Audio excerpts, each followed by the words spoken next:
Our patient census is always changing. Our patients' problems are always changing. The needs of our community are always evolving.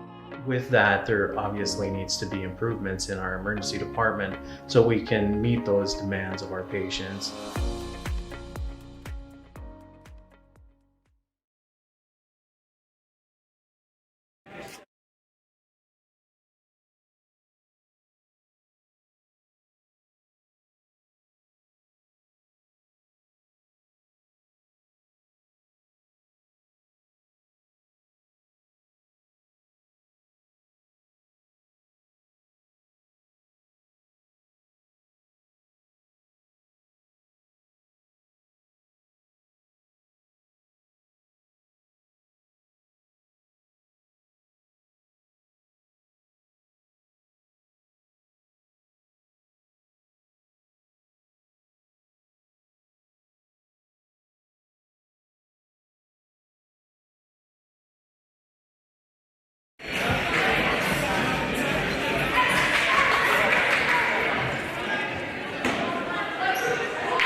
too. And it took literally a half an hour just for resetting and setting everything up.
seconds. Coach.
Our patient census is always changing. Our patients' problems are always changing. The needs of our community are always evolving.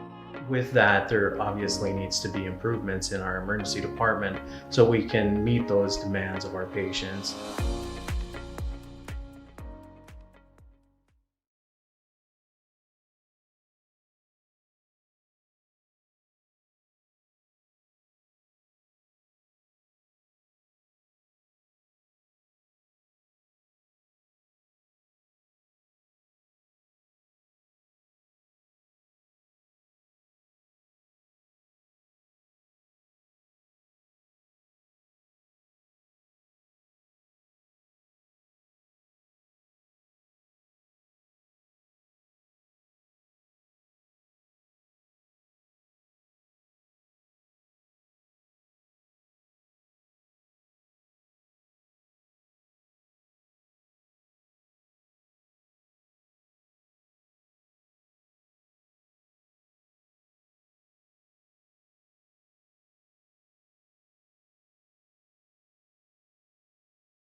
Panther Gym in Knoxville. We welcome you to Knoxville Basketball on 95.3 KNIA and KNIA, also the KHS Activities YouTube channel. I'm Derek Cardwell along with Kevin Wadley. And yes, it's Thursday. Why? Because if we were going to play this game tomorrow, we would not be here because we got some snow coming. So wisely, Knoxville and Clarke agreed to play on Thursday, South Central Conference basketball. And Kevin, number one, a very wise decision by Knoxville to say, hey, let's play on Thursday. They've done that before, and they have proven right the next day when there was no chance to play the game. Right, especially with how the news developed today that Knoxville's not having school tomorrow due to a personnel shortage on both the logistical side and probably teacher side as well. Yeah, absolutely. If you haven't heard, Knoxville will not be in class tomorrow. A lot of schools around the area are going to go ahead and then dismiss early. Knoxville has decided, you know what, we're not even going to bother. We're going to cancel classes. And as far as Knoxville girls are concerned, it might be a good thing that they get a weekend off because the bug is going around. It's non-COVID related, but Hannah Duncan was out Monday at Pella Christian, and now they're down Peyton Horn and Anna Butel. Hannah's back tonight, but boy, there's a bug going around this team. And isn't it nice to be able to talk about a bug that's not the COVID bug? Exactly. Not that we want it to roll around, not that we want kids to miss, but it's nice to just have an old-fashioned illness. Yeah, absolutely. And this is a game that Knoxville, I think, wants to win badly because they thought that the one game that down at Osceola last December, that one got away from them. They lost by 7, and Coach Matt Richard and the girls say that game they should have won. Now they get a chance at redemption. Sure. And anytime you have a young team, you're going to have games like that get away. This will be their opportunity to show how much they've grown and how much they've learned. Plus, they've gotten some pretty good wins since then to give that confidence in those tight matches. Well, this is the Cunningham Financial Services radio pregame show. Cunningham Financial Service, Joe Cunningham, investment advisor, Knoxville native, Knoxville committed, Knoxville strong. When we come back, we will have tonight's keys of the game. You're listening to the Cunningham Financial Services radio pregame show live from the Knoxville Hospital and Clinics radio broadcast booth on KNIA. Hey Knoxville, People's Bank is now open and we want you to know. Community banking is back. I'm Bailey Nichols. I'm Jake Crozier. I'm Maggie Lovett. And I'm Emily Wallace. We're your new People's Bank crew. We are local, we are community focused, and we are here for you. Come see us at 413 East Main Street in Knoxville. Knoxville is our hometown. When you need bulk landscaping supplies, think Creative Landscaping. When you need river rock to finish off that flower bed or mulch to go around all your trees, think Creative Landscaping. When you need bulk compost or it's time to fill that big hole in your yard with dirt, think Creative Landscaping. Whether it's bulk mulch, compost, rock, dirt, landscaping blocks, or boulders, if you need it, they'll have it or can get it. They'll deliver or you can pick it up yourself. They'll do the installation or give you advice so you can do it yourself. When you need bulk landscaping materials, think Creative Landscaping.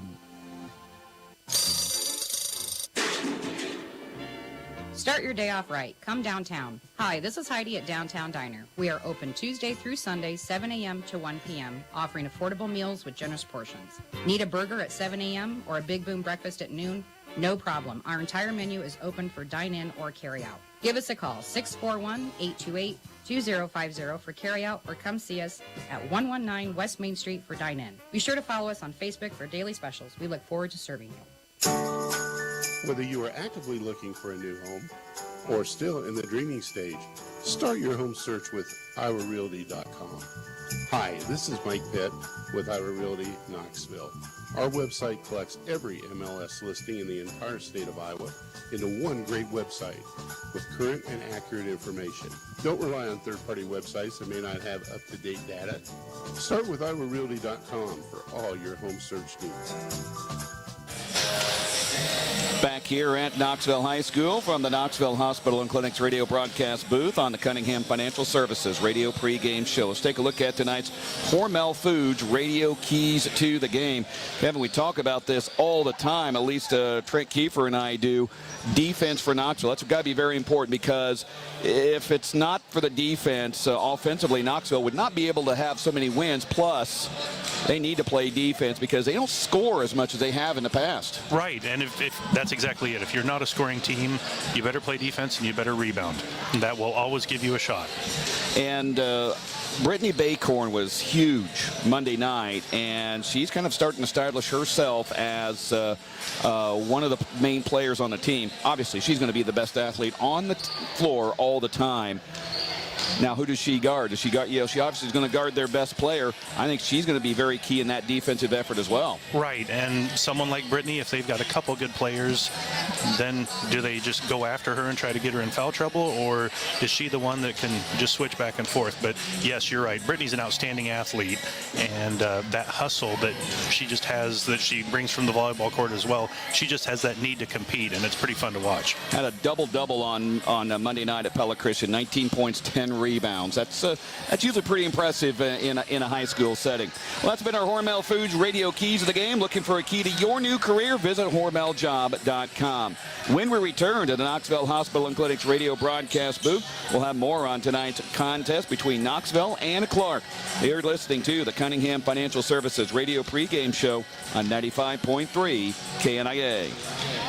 Our team at D. Armand Ford Indianola are committed to giving you an exceptional ownership experience. As a family-owned business, my dad and I are in the dealership every day to ensure you experience the D. Armand difference. Our core values of hard work, honesty, trust, and integrity are what we build our business on. Experience the difference at the all-new D. Armand Ford Indianola, where you'll actually enjoy doing business. The all-new D. Armand Ford Indianola, DarmandFord.com. Good day. Like it or not, winter's on its way, and in its months of cold, snow, and ice, Knoxville Farm and Home can get you ready at home or on the job with a great selection of ice melt, sand tubes, gloves, shovels, and all that warm weather gear you need. Make this winter easier on yourself with a new Husqvarna snow thrower. We also feature Carhartt apparel in all sizes and styles that will make you and your family ready for winter has in store. Whether it's for farm or for home, Knoxville Farm and Home has got you covered. Farm and Home, what a farm store should be. Hormel Foods in Knoxville is hiring. They have openings on first, second, and third shift for positions including quality control, operations, and maintenance starting at $17.85 an hour. All 9 positions will receive the shift differential. Quality control and operations will receive a 50-cent an hour increase at 3 months and an additional 50-cent an hour increase at 6 months. Employees will be offered weekly pay up to $1,000, a free 2-year college tuition, compressive benefits, paid vacation, and a 401k. Apply today at HormelJobsKnoxville.com.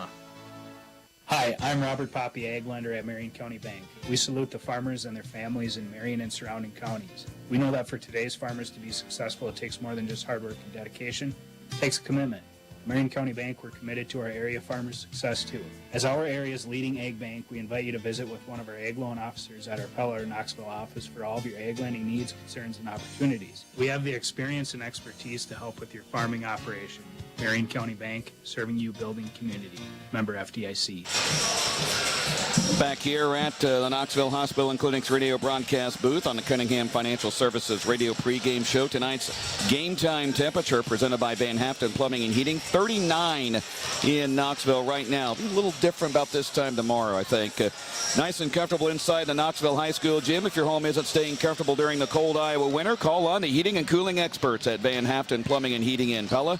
You'll rest easy when you pick up the phone and hear Van Haften. Series between these two teams between now and 2001. Knoxville dominating this series 20-2, but Clarke has won the last 2 in this series. 46-40 last year, in this year's first game, 50-43. Kevin, another thing I've noticed about this Knoxville team is when they hit a little bit of adversity, it seems they're pretty mentally strong. They can kind of get through the adversity, and not saying that past teams weren't, but they've got some girls that can think, okay, what do I need to do to get through this so we can get doing a little bit better? Yeah, and that comes from 2 directions. Number one, a lot of these girls have competed in other sports, and they've been successful in other sports, and I think that helps keep the calm in the tight spots. But the other side is I get a little bit of inside info with my daughter being involved with the team, and Coach Richhart is doing a lot of work on that end, building that confidence, but having it be more of a cautious confidence that you just keep plugging away and good things will happen. And he talked about over Christmas break of not just the physical part of the game, but the mental part of the game. He said, go on YouTube and watch some game film of your opponents, because almost everybody now has a YouTube channel or some video streaming service that you can watch their game. So he said, it's easy to scout teams now. Back when you and I were in school, you literally had to go to a game on your off night to see a team play. That's exactly right. I remember Coach Holst would send other coaches to other games just to get a little bit of film. And in this end, the girls need to understand you may not be watching them, they might be watching you. So might as well get that advantage. Exactly. When we come back, we will have tonight's starting lineups. You are listening to the Cunningham Financial Services radio pregame show. We're live from the Knoxville Hospital and Clinic's radio broadcast booth on KNIA. Knoxville is an incredible place to be, and you're well aware of that. We are too. This is why we choose to live here, work here, raise our families here, and support this amazing community. Because what's important to you is important to us. We are Carrie Garcia, Matt Kissinger, and Adam Norris. And we choose Knoxville.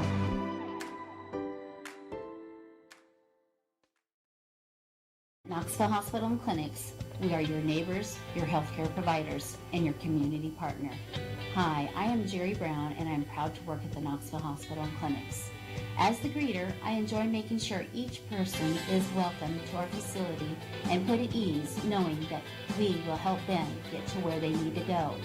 For all your health care needs, choose Knoxville Hospital and Clinics.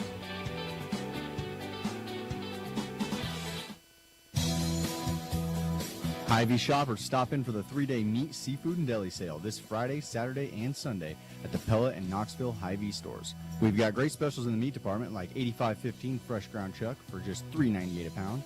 A 12-ounce package of Hy-Vee Fish Market cooked shrimp is only $4.99. And 12-ounce fair trade ahi tuna steaks are just $7.99 each. Get these deals and more this Friday through Sunday with the meat, seafood, and deli sale at the Knoxville and Pella Hy-Vees.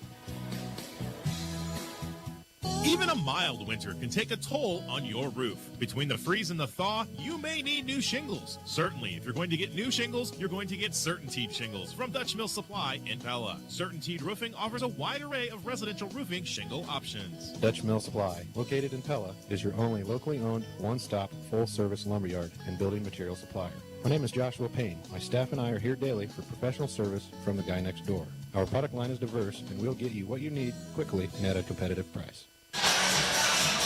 Let's take a look at tonight's starting lineups presented by Chasing Dreams Tattoos for the Clarke Indians under coaching of Dan Schmidt. They come in at 2-8 on the season and 2-5 in the South Central Conference. They are better than their record indicates, but they have had injuries and illness just like the Panthers have had as of late. So I think the bug is going around everywhere here in our area. They'll start Josie Dunbar, 5'8 junior, Olivia Bakley, a 5'3 senior, Tori Henry, a 5'5 sophomore, Ava Hagan, a 5'7 sophomore, and Shayla Hembry, a 5'6 senior.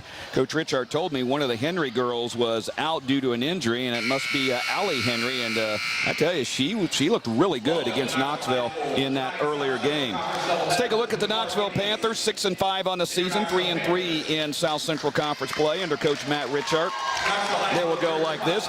Brittany Baycorn, a 5'9 sophomore, as we said, a double-double last on Monday against Pella Christian. Larissa Wells, a 5'5 junior. Emma Duncan, a 5'5 junior. Hannah Duncan back in the starting lineup after being out sick on Monday, a 5'6 freshman. And Charlie Heffron, a 5'10 senior. Those are tonight's starting lineups presented by Chasing Dreams Tattoos. You can think it, they can ink it. And when we come back, we will have tonight's tip-off of the game. This has been the Cunningham Financial Services radio pregame show. Cunningham Financial Service, Joe Cunningham, investment advisor, Knoxville native, Knoxville committed, Knoxville strong. From the Knoxville Hospital and Clinic's radio broadcast booth, you're listening to Knoxville Basketball on KNIA. Heinz Quick Time is proud to announce that they have hired a new ASC certified technician named Tim Radcliffe. Now with Radcliffe working, Klein's QuickTime will be offering complete auto repair and maintenance on your vehicle. And don't forget, they still do oil changes and unlimited car washes for just $30. Stop in and say hello to Tim Radcliffe and the rest of the QuickTime crew at Klein's QuickTime, your home for quick service. Are you looking for a change in your tax preparer this year? Are you looking for the value a CPA can provide? Then look no further. The professionals at Cron Russell CPA are accepting new clients. The years of experience the staff at Cron Russell CPA provide will give you more than just a completed tax return. They will give you the peace of mind you deserve. Feel free to drop off at 109 East Main Street in Knoxville or call 842-5821 to make an appointment with Don, Matt, or Angela. Cron Russell CPA. You see numbers, we see opportunities. Are you planning to put your property on the market but aren't sure if your home is ready to sell? Hi, this is Cheryl Chambers with Iowa Realty in Knoxville. Maybe you're wondering which improvement projects will get you the best return for your money. Our friendly realtors offer a complimentary consultation to help you come up with a plan to sell your property for the best price. Call Iowa Realty Knoxville, 641-842-2910. Your local real estate professionals. Are you in on it? I'm in on it. Yep, I'm definitely in on it. Just got in on it last week. Yeah, took us by surprise, but we're definitely in on it now. These people are in on is the surprisingly great rates for auto insurance from State Farm. Can I get in on it? Absolutely. Just contact your local State Farm agent today, and you can get in on some surprisingly great rates too. Like a good neighbor, State Farm is there.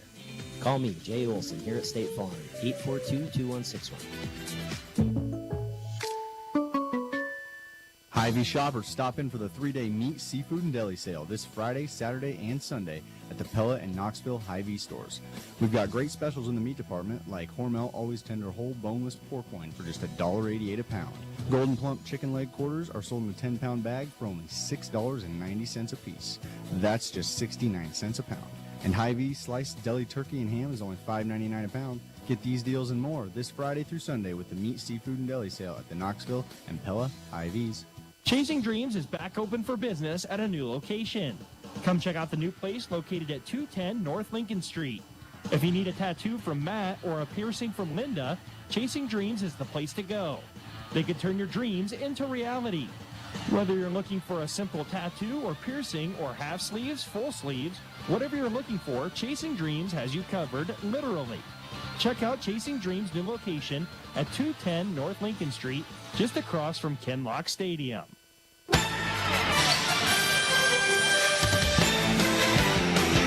Tonight's colors of the game presented by Brookwood Incorporated. Clarke in maroon, white, and silver.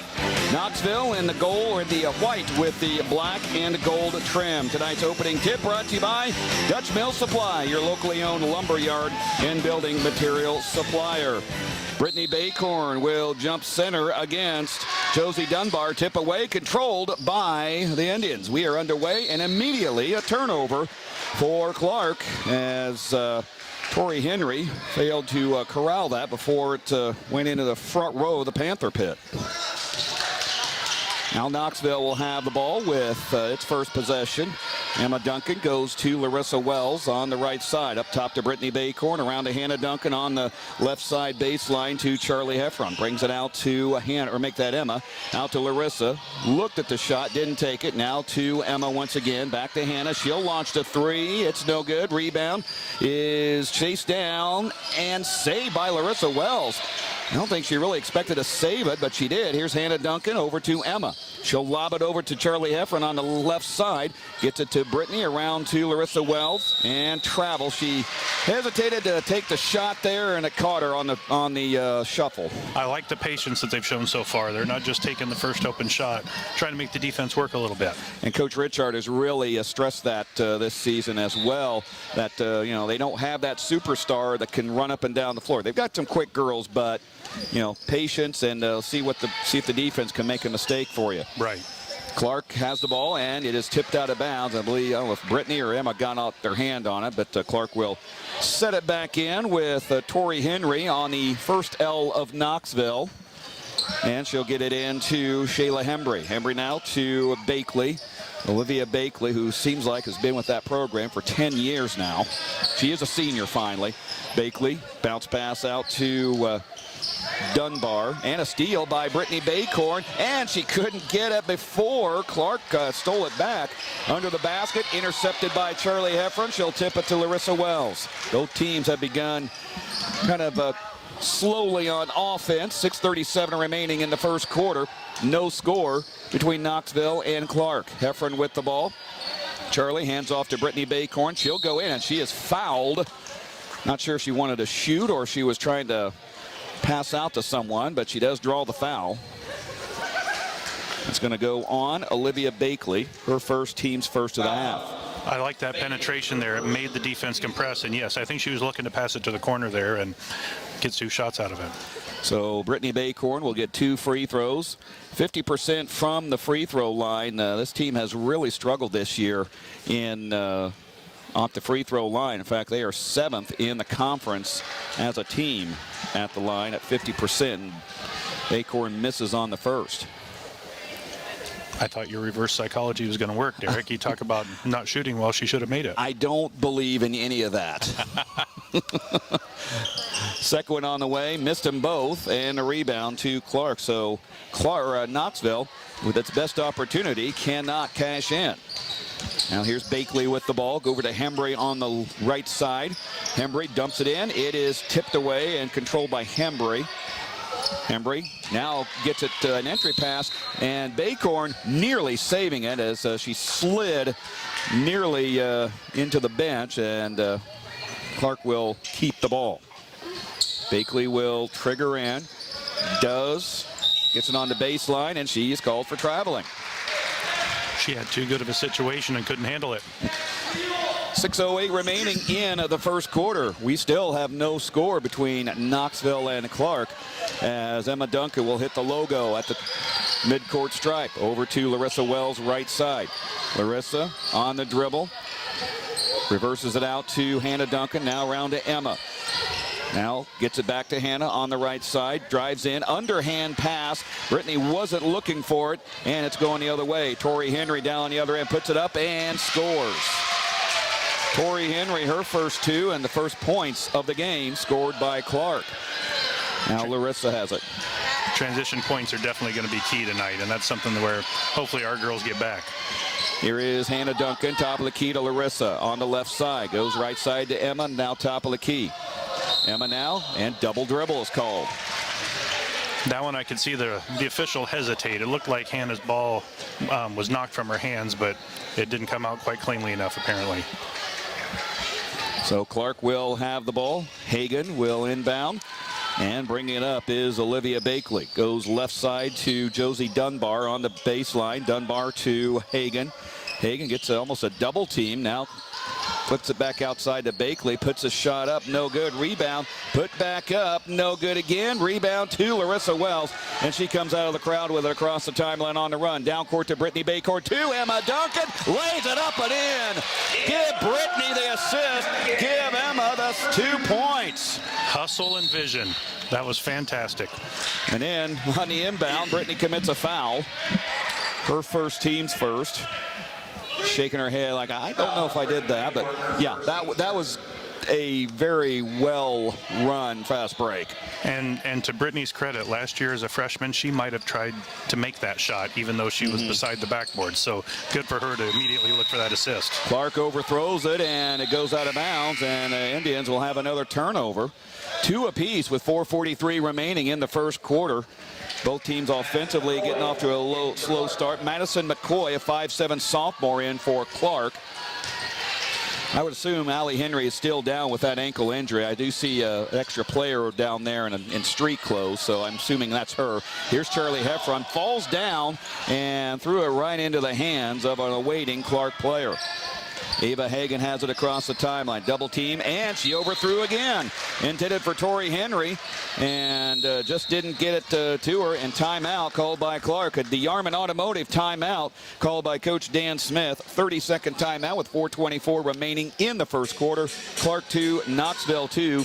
Both teams starting very slowly offensively, but once again, you can see that Knoxville defense kind of come around. That double team, I think, really made that turnover. Right, that double team came from the blind side, which that's what makes it so magic. If you can make it so that the person with the ball does not know what's coming, that surprise makes a big deal. And I'm sure Clarke's coach isn't very happy. We're not even halfway through the first quarter, and they have 5 turnovers. And Coach Richard has been telling his girls to take away the right side because that's where most kids like to go.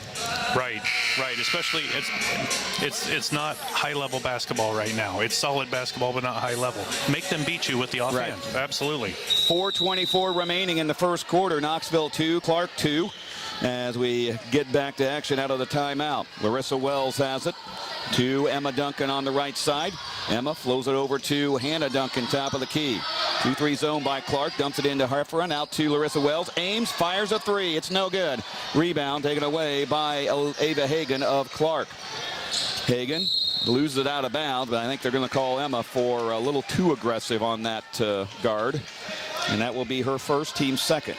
Looks like our girls are going to have to figure out how the officials are calling the game, too. It looks like it's been a little more physical than usual, but yet something like that in the open court, it's a little different story. McCoy with the ball for Clarke. Up top to Josie Dunbar. She'll drive in. She'll stop right there on Charlie Efron. Good job of Charlie getting that thing stopped. Now with a Bakley once again near the baseline, and another foul. Larissa and Charlie was trying to go for a jump ball. Coach Richard wants that, but the official is going to say Charlie reached on the arm. As her first, team's third. Dunbar has it, now up top to McCoy. McCoy drives in, leaves it for Dunbar. Baseline 5-footer, no good. Ball ping-pongs out to Hagan. She missed a shot, and Emma Duncan hustles for the rebound. She'll run it across the timeline, across the logo. Drives in, kicks it out to Hefferon. An open 3, splash down goes Charlie Hefferon, and gives Knoxville the 5-2 lead. And give Emma some credit for that. She penetrated, made the defense compress, and that left Charlie that wide open shot that she was set and ready to shoot. Emma leads a team in assist with 31. That was number 32 right there.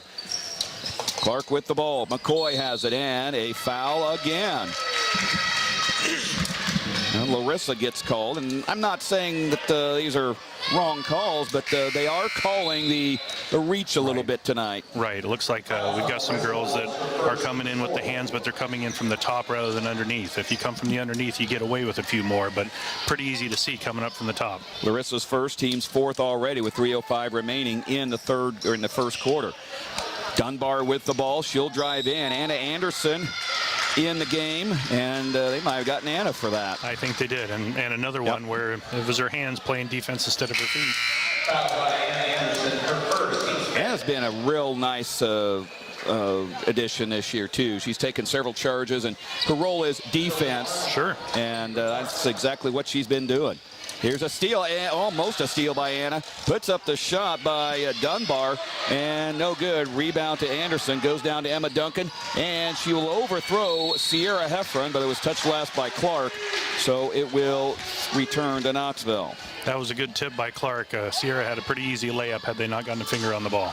Brittany Baycorn to dribble in, gets it to Hannah Duncan. Catch and shoot, baseline 3, no good. Rebound taken away by Emma Duncan, and they're going to call a travel, and Emma says, what do you want me to do? I had 5 players around me.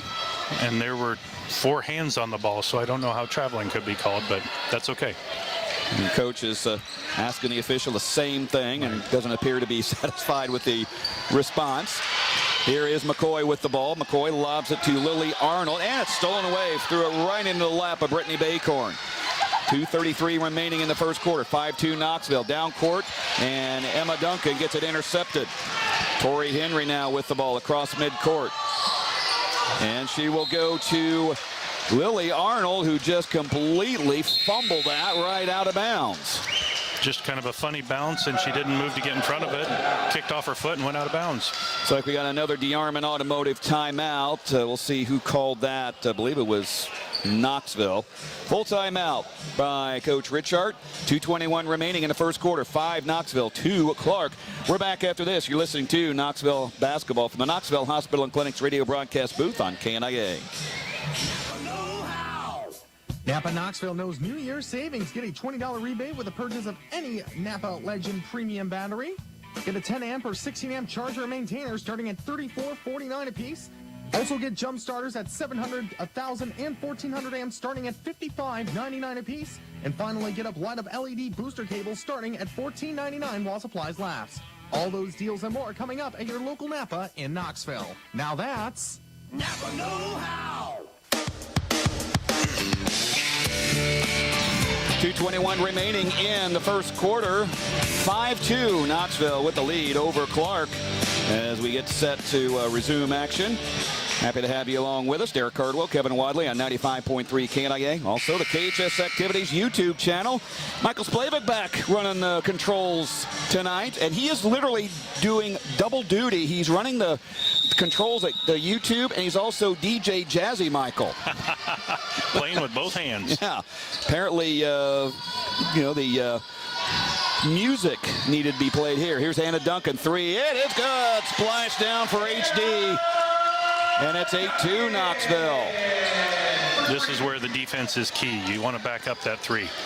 Tori Henry with the ball goes to Bakley, and a shot by Dunbar that's no good. Rebound, and that's going to be a foul on Clarke as Dunbar reached around and over Larissa Wells. That was a great job by Larissa to block out. You get your body on someone and you hold your ground, and then they have to do that to get the ball. First team second, and Knoxville will have it. And Larissa will bring it up. We have gotten under 2 minutes remaining in this first quarter of play. Wells across the timeline. Goes to Emma Duncan right side. Emma, one dribble, goes to Hannah. Between the rings, over to Larissa. Now back to Hannah up top, knocked away. And it's picked up by Tori Henry. And then I guess she gets it knocked away by Emma and out of bounds. It'll stay with Clarke. Nice job by Emma to pick up her sister on that one. 1:36 remaining in the first. And inbounding is Tori Henry. She'll get it in. Ball knocked away. Fight for it. And they're going to call a travel as Lily Arnold had possession but then rolled over. Right. And then unfortunate for her travel as Brittany Baycorn comes off the bench. Farm Bureau Financial Services agent Cliff Douglas Insta radio update. Pella 20-7 over Pella Christian at the end of 1. Norwalk 17. Indianola 4. Ouch. That is a little surprising with Indianola being ranked and Norwalk not. Oh, wow. They came out hot. Yes. Here's Emma Duncan. Flips it into Sierra Heffron. Out to Brittany. Over to Larissa Wells. Wells on the right side. Goes out to Hannah. 3. Or make that Emma a 3. No good. Rebound. Tapped around. Into the hands of Brittany Baycorn. She gets fouled. Kind of a look what I found rebound. And Brittany will get to the line. That's that hustle play. If you'll jump and you'll be aggressive, good things will happen. Josie Dunbar, her first, team's third. And Brittany Baycorn at the line, 0 for 2 thus far tonight. Other action tonight, and this game was scheduled, Twin Cedars at Southeast Warren. Everything else was moved up from tomorrow night as Brittany misses again. Hannah Duncan, Charlie Heffron on the court. So on the court right now for Knoxville, Larissa Wells, Hannah Duncan, Charlie Heffron, Sierra Heffron, and Brittany Baycorn. And Brittany will have one more opportunity to see if she can dent the scoreboard here on the way. And she can't get any of those. 0 for 4 start off. Here's Olivia Bakley. Goes to Josie Dunbar across the timeline on the left side. Gets it to McCoy. Madison McCoy, a 3, no good. Rebound into the hands of Tori Henry. And it's taken away by Sierra Heffron. She'll get it to Larissa Wells. Wells across the timeline on the run. Goes to the left side, weaving her way in and around Clarke players, and then trying to get it to Charlie Heffron and couldn't catch up to it. I think Larissa realized she was running out of room and said, okay, here you go, and a little too late on little on bit that. Out of control, and that's okay. Here's Bakley with the ball. Stops, gets it over to Arnold on the left side, puts the layup up and is fouled.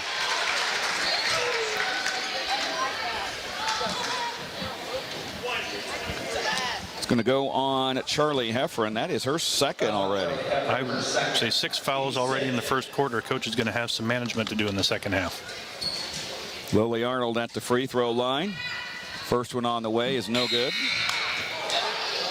So both teams struggling to get going from the free throw line. Clarke in its last game lost badly to Sheraton, 72-38.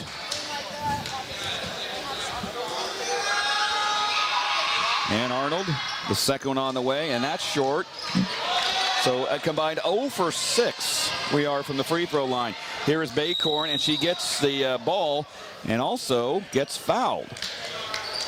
That one I have a tough time with. That referee was not in position to make that call. We had the lead referee watching it, and he didn't make the call. Pretty tough to see. Elena Fry gets called for her first foul. Oh, that's going to be on Brittany. Right, that was on Brittany. Okay. That's why I said the referee was out of position on that and really should have relied on her partner that was down at the baseline to make that call. So Baycorn has to sit down. So 2 starters in foul trouble early on here for Knoxville, but they lead 8-2 with 29.5 seconds remaining. And they in should be shooting first. 1-1. Yeah, I would. That's interesting. Nobody. I don't know how they can call that a player control, so that's an error on the officials. Here's Tori Henry with the ball, and she sends it right by Shayla Hembry, whose arms are outstretched, but just wasn't able to reach it. And now the officials are getting called over, and I believe they're being asked, should that have been a 1-and-1? Now you can't go back, can you? Not now. Not now. The official saying it was an offensive foul and therefore no free throws. Okay. But she did not call it a player control foul, so it still should have been free throws. Either way, we caught a break. Yeah. 17 seconds remaining. Looks like Knoxville's going to play for the last shot here of the first quarter. Larissa with the ball now. Over to make that to Emma Duncan. Emma with 6 seconds. They need to start the offense. She slips down, picked up by Tori Henry. Henry races down, and she will not get a shot off. And that'll be the end of the first quarter. A slow starting quarter and game. But Knoxville has the lead, 8-2 over Clarke. You're listening to Knoxville Basketball from the Knoxville Hospital and Clinics radio broadcast booth on KNIA. If you want to buy or sell a house, the team at Sundance Realty will work with you from start to finish.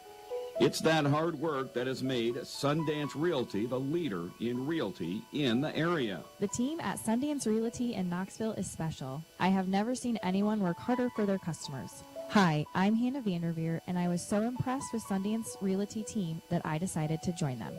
That's right. Now when you are in the market to buy or sell your home, you can call me. I've learned from some of the best, and I would like the opportunity to go to work for you. Whether you're buying or selling, let the team at Sundance Realty go to work for you. Check out all the listings by going to SundanceRealtyIowa.com. That's SundanceRealtyIowa.com or call 842-7214. Let the team at Sundance Realty work hard for you to get you into the home of your dreams. Sundance Realty in Knoxville. Homes sold, dreams delivered every day. 8-2 is the score as we start the second quarter of play. Quick Farm Bureau Financial Services Cliff Douglas Instant Radio update. Norwalk 23, Indianola 22 at the half, so Indianola has come back to make that a little bit better game. Knoxville will start off with the ball. Here's Emma Duncan, a three, no good. Rebound is brought to you down by Clarke. Now with the ball is Bakley, gets it over to Hembry, now to McCoy. McCoy over to Dunbar for the three, no good. Rebound right into the lap of Larissa Wells. And Larissa will control it. Crosses at midcourt stripe. And he'll set up the offense. She'll lob it over to Emma Duncan, now to Hannah, top of the key. Hannah fakes the three over to Larissa. Didn't take the three, over to Emma. Wraparound pass to Brittany Baycorn and make that Anna Anderson. Count it, put her on the line, and she finally is on the board for the year. That was fantastic to watch. We had a couple open threes, but they would have had to have been quick. Girls kept moving the ball, found Anna at the block, and yes, great up and under move to get that ball to go in.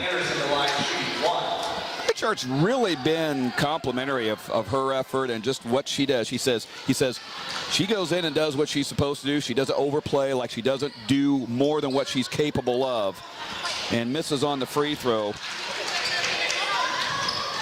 And it's 10-2 Knoxville. And still no one's made a free throw yet. Here's Olivia Bakley to Shayla Hembree. Hembree inside on the elbow, and it's taken away. Actually, is it a tie-up? Are they going to call a foul on Larissa? Wow. Holy cow. Once again, same official, way out of position. That's unfortunate because her partner did not step in and support her on the call. That's Larissa's second. That was outstanding defense by Larissa to get her hands on that ball. Hembree at the free throw line. It's a 1-and-1 now for Clarke. First one on the way, and she rolls that one in. So it's 10-3 now. Natalie Collins getting some early playing time, and with foul trouble, you got to go a little deeper than you normally do. Right. She's got to play smart and know her job. Natalie, a 5'4" sophomore. Hembree, free throw is good. And it's 10-4. Knoxville feels like they are controlling this game, but only up by 6. Collins with the ball for Knoxville. Gets it into Heffron. Charlie now back outside of Natalie, around to Hannah Duncan, top of the key. Long three, that's way short, and that'll go out of bounds. That one, she just wasn't in rhythm on that shot. She held the ball a little too long and then decided to shoot, and that was just a tough one. And Emma goes over and I think reminds her of a couple things. I think they were trying to run something different, and I think maybe Hannah got a little lost and out there, and Big Sis goes over and encourages a little bit. Here's Hembree to the basket, no good. Rebound to Charlie Heffron, and she'll get it down to Emma. And overthrew Anna Anderson, and it goes into the hands of Tori Henry. Henry down court, and another interception by Emma, but she's on the baseline. Good hustle play, just unfortunate that her toe caught the line. 6:26 remaining in the first quarter, 10-4 Knoxville. It has been a really slow start for this both teams offensively. Knoxville, I think, played a little bit better defensively. Here's the ball in the hands of Dunbar. Goes to Hembree. Shayla Hembree outside on the wing. Now dips it inside. Tipped away by Emma, right in the hands of Hagan. And she can't hit the shot. And the Panthers get the board. Emma will bring it up with 6:12 remaining in the first half. Duncan in between the rings. Goes to Natalie Collins. Collins out to around to Emma. Over to back to Collins. Top of the key. Natalie, a couple dribbles. Lobs it over to Hannah now on the wing. Working on the right side. Goes towards the baseline. Drives the baseline. Traveled. I think she saw Anna Anderson planted right there under the basket. And again, got a little too quick on everything. And if we would have had someone rotate on the backside down to the baseline, she would have had a place to go. Clarke with the ball. With it is Dunbar. Dunbar gets it over to Hagan, and Hagan is called for traveling. Just gives it right back. But credit Anderson playing good defense to help make that happen. Wells, Sierra Heffron, and Brittany Baycorn. So you got two players with 2 fouls coming back in. And Coach Richard, you almost have no choice in the matter. Right. It's not. Yes, we've more than doubled them up, but we're only 6 points ahead. That's 2 possessions if you hit some threes. Emma Duncan across midcourt, so Brittany and Larissa is going to have to be very smart out there, especially on defense. Here's Baycorn with it, out to Larissa, top of the key. Wells out to Hannah. Gets it to Sierra Heffron, back outside of Larissa, around to Emma Duncan, inside to Sierra, back over to Emma, now to Hannah. Hannah starts the baseline, runner is no good, rebound, Brittany Baycorn, back up, can't get it, and Emma gets the rebound on the baseline, gets it out to Larissa Wells, she'll take a three, it's no good, missed it badly, rebound to Hannah Duncan, she'll back out, puts it up, can't get it, rebound to Brittany, she gets clobbered, and she'll go to the line. A lot of work, a lot of time, and now we get free throws. That will go on Olivia Bakley. That is her second, team's 6. What is the rebounding totals right now? We're up to 15 rebounds now. And they are 6. 15 to 6. Wow. And that was 6 people in a close area, and Brittany just wanted it worse than the others did. Brittany at the free throw line. 0 for 4 she is from that distance. See if she can get one here. And she can't get that one. Well, she is just having some poor luck on the free throws tonight. Farm Bureau Financial Services, Agent Cliff Douglas, Instant Radio Update. Pella leads Pella Christian at the half, 28-17. And Bacorn's second free throw on the way. That time she got it. And Brittany's on the board. 11-4 as the clock clicks under 5 minutes remaining.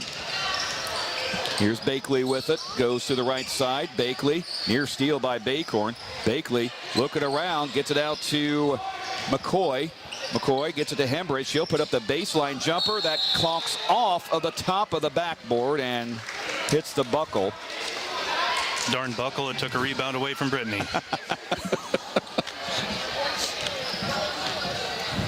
You almost need to get those, and there's no room. The ones that don't have the buckle, you can just push in and out of the gymnasium. Here's Larissa Wells with the ball out to Hannah Duncan. Gets it to Sierra Heffron on the baseline. Back to Hannah. Hannah out to Larissa Wells. Thought about the 3. Good close out there by Henry. She'll lay it up. No good. Rebound taken away by Hembry of Clarke. Boy, Larissa just about got herself another foul. She was trying to go for the ball, and Hembry was not going to allow that. Here is Bakley inside to Josie Dunbar. Dunbar puts up one up from 5 and rattles it in.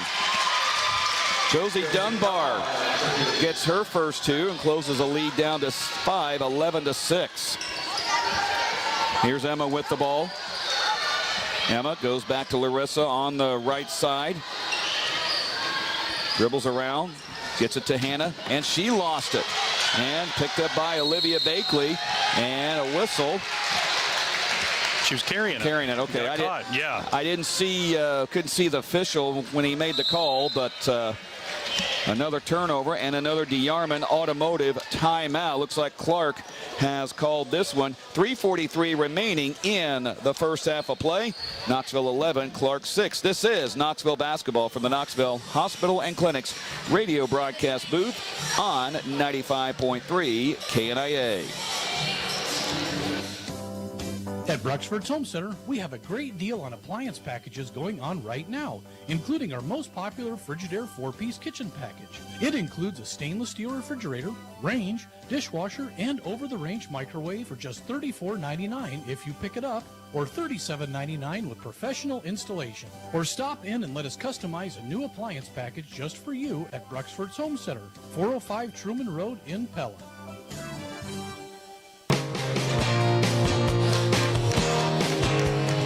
Back here at Knoxville in the Knoxville Hospital and Clinics radio broadcast booth on 95.3 KNIA and the KHS Activities YouTube channel. Next broadcast of Knoxville Sports Tuesday. A very difficult game for the boys. Grandview Christian coming into town. Yeah, they are highly ranked in Class 1A. Hopefully this is the last time that we get to see Grandview for a long time. Here's Sierra Heffron out of the timeout. Gets it to Emma Duncan. It was intended for Emma, but poked away by, I believe, Madison McCoy of Clarke. Yeah, the ball went off a Clarke girl's foot, and one of the officials was still going to give it to Clarke, so I'm glad that got corrected. I was wondering why Coach Richart was out there yelling at him. Here's Sierra Heffron from the inbound. Sierra gets it to Emma Duncan on the baseline, goes to Hannah, and she gets sandwiched between a couple of Clarke players, and that'll be a foul on the Indians. As long as Hannah's okay, I'll take that foul, because that was just lazy defense on Clarke's part, and it was a great cut by Hannah across the lane to get that. She does get up, but looks like Bakley, boy, that's 3 on Olivia Bakley. And from what I've seen so far, she's their most natural scorer. Yeah. So that's okay. Let's make some hay while she's on the bench. Here's Bacorn to inbound on the Anna Panthers. Looking. Lobs it out to Larissa Wells left side. Back to Bacorn. She'll take the 3. It is no good. Rebound. Emma Duncan. Back up, and it goes in. Emma Duncan with the putback. She's got 4, and it's 13-6 Knoxville. Now here's Henry with the ball. Tori Henry goes to, and it's stolen away by Sierra Heffron. She'll get it to Emma Duncan. Another turn, and then she gets her pocket picked by Tori Henry. Henry drives in, will put the shot up, no good. Brittany Baycorn comes in with the rebound. They'll tie it up. And if it's a tie-up, it will be Clark's ball. I haven't seen a signal yet, but one of the officials is pointing Clark's way. The way the girl landed on Brittany's arm, I don't like the tie-up. I would have rather seen a foul called. Brittany got up slowly. She is up, and coach is going to take her out, bring in Anna Anderson. Look on her face says that didn't feel good. Right. 2:54 remaining first half. Here's an inbound to Josie Dunbar, and somebody lost her under the basket for her 4th point. 13-8 now. Here's Larissa. Lobs it over to Sierra Heffron in the corner. Inside to Larissa. Towards the baseline. Backwards pass to Sierra. Around the quarter to Anna Anderson. To Emma. Emma top of the key. Emma goes to Sierra Heffron. Now to Larissa. Wells now on the right side. She'll lob it over to Anna Anderson. Now to Emma Duncan. Fakes on the baseline. Goes to Sierra. Looks, gets it into Anna Anderson. Peps it out to Larissa. 3 on the way is no good. Rebound is chased down by Clarke.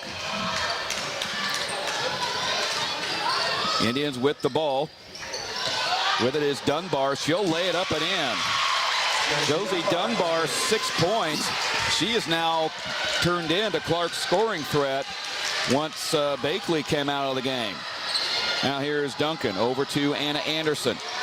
Anderson now to Larissa, back over to Emma. 3 on the way. That is way off the mark. And the rebound will get claimed by Clarke. Tori Henry now with it. Clarke can tie with a 3. Here's a steal by Larissa Wells. Wells one-on-one with Henry. She'll lay it up and gets blocked, and Henry gets called for the foul. We'll take it, but that was a pretty good block. Yeah. Let's see if Larissa can get the lid off of the free throw rim. No, she has not done well from the free throw line this year as well, 45%. And 5 points and 3 assists in that game back in December down in Osceola.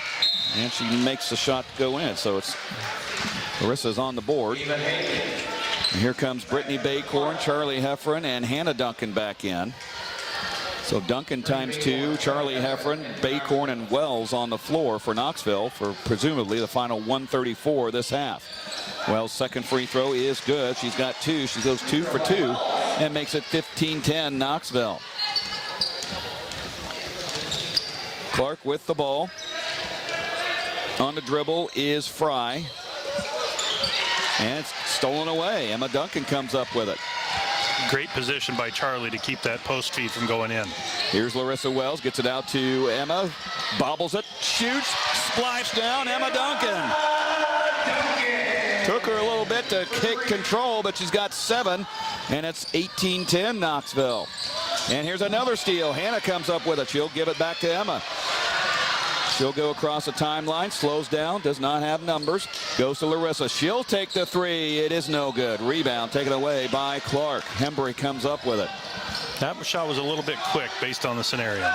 Fry now with it across midcourt. Fry has to be like 5'1" or 5'2". She does not look very tall. Here is Dunbar with a shot. No good. Man, she's wide open. It just did not want to roll in. 34 seconds remaining in this second quarter. Coach was not happy, and he was right. That young lady jumped on both feet, but not at the same time before she turned to shoot. That should have been a travel. Here's Emma Duncan with the ball. Emma gives back to Larissa Wells. Looks like Knoxville's going to bleed it down for the final shot of the quarter. Emma now has it near the center jump circle. Coach Richard says go with the offense. Here is Hannah. 3 on the way. It is no good. Off to Charlie Heffron. Puts it up and in. She cleans it up for her 5th point, and that'll end the first half of play. A little bit of a scoring flurry for Knoxville. Ends it on a 7-0 burst, and the Panthers lead it 20-10 at the halftime break. You're listening to Knoxville Basketball. We'll come back for the People's Bank Radio halftime show from the Knoxville Hospital and Clinics radio broadcast booth on 95.3 KNIA and the KHS Activities YouTube channel.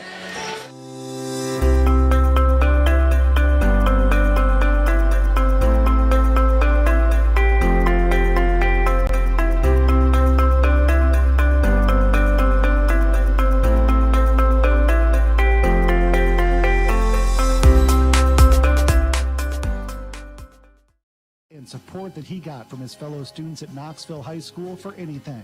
All of my friends and peers at school have been amazing. Once I graduate from high school, we'll miss all the fun times with my friends, and they have been super supportive of me in musical and choir and whatever it is. I enjoyed getting all the texts from my friends that were saying, congratulations, we're so proud of you, man. And it's super cool because it adds to the great feeling, you know, and when your friends realize it, it just makes it all that much better. So I love all the people that I go to school with, and they're great.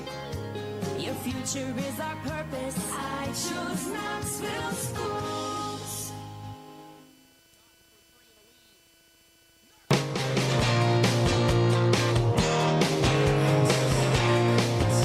Back here at Knoxville High School inside the Knoxville Hospital and Clinics radio broadcast booth on 95.3 KNIA. People's Bank Radio halftime show. People's Bank in Knoxville. Community banking with emphasis on the community. Member FDIC. Let's go inside the numbers presented by Kevin Wadley Financial Services.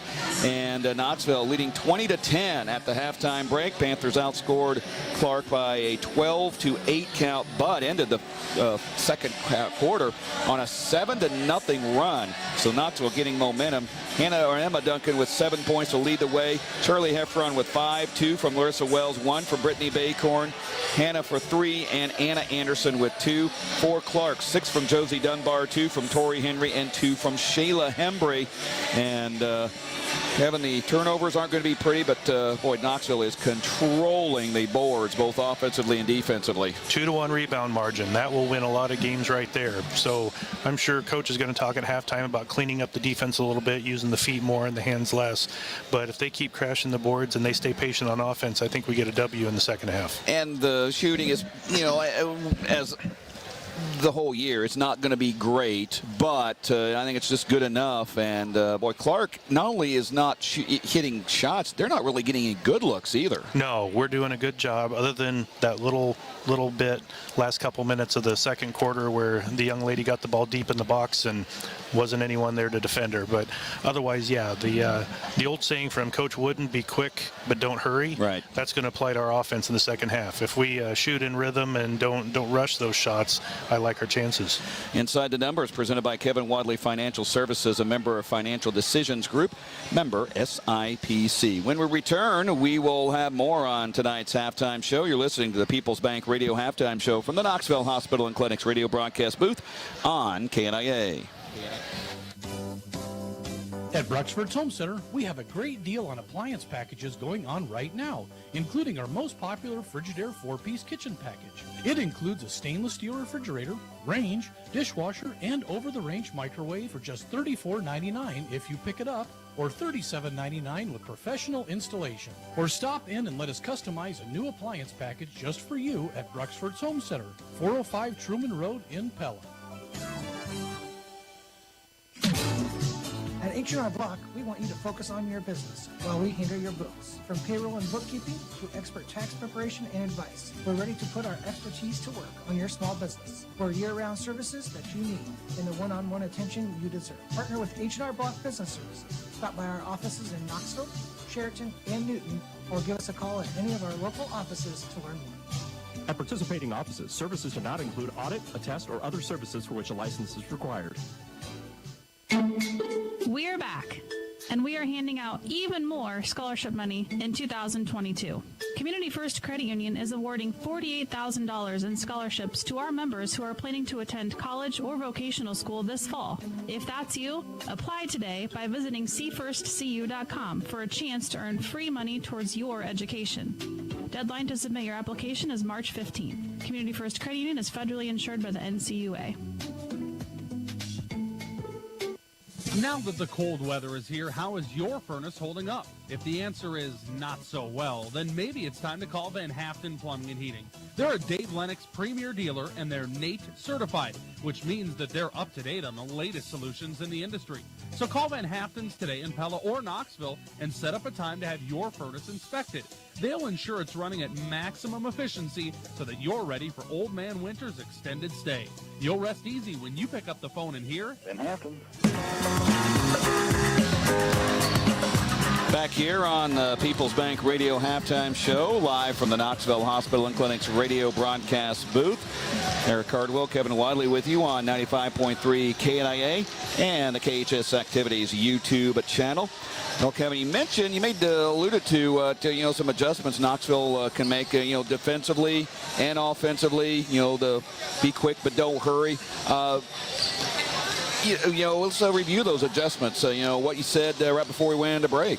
Right. We don't have the depth that we would like to have, and some of our key players spend a lot of time on the bench because of foul trouble. So they're going to have to play a little bit more passive defense. They're not going to be able to be so aggressive with their hands. Really do a good job of staying in position, knowing where the ball is, moving their feet. And on the offensive side, if we can slow the game down, make their defense work, we'll find some holes. Let's take a look at other scores from around our area at halftime. Norwalk was leading Indianola 23-22, and at the half it was Pella leading Pella Christian 28-17. Here it is Knoxville 20 and Clarke 10 at the halftime break. When we come back, more on the People's Bank Radio Halftime Show. This is the Knoxville Hospital and Clinic's radio broadcast booth from 95.3 KNIA. Hormel Foods in Knoxville is hiring. They have openings on first, second, and third shift for positions including quality control, operations, and maintenance starting at $17.85 an hour. All 9 positions will receive the shift differential. Quality control and operations will receive a 50-cent an hour increase at 3 months and an additional 50-cent an hour increase at 6 months. Employees will be offered weekly pay up to $1,000, a free 2-year college tuition, compressive benefits, paid vacation, and a 401k.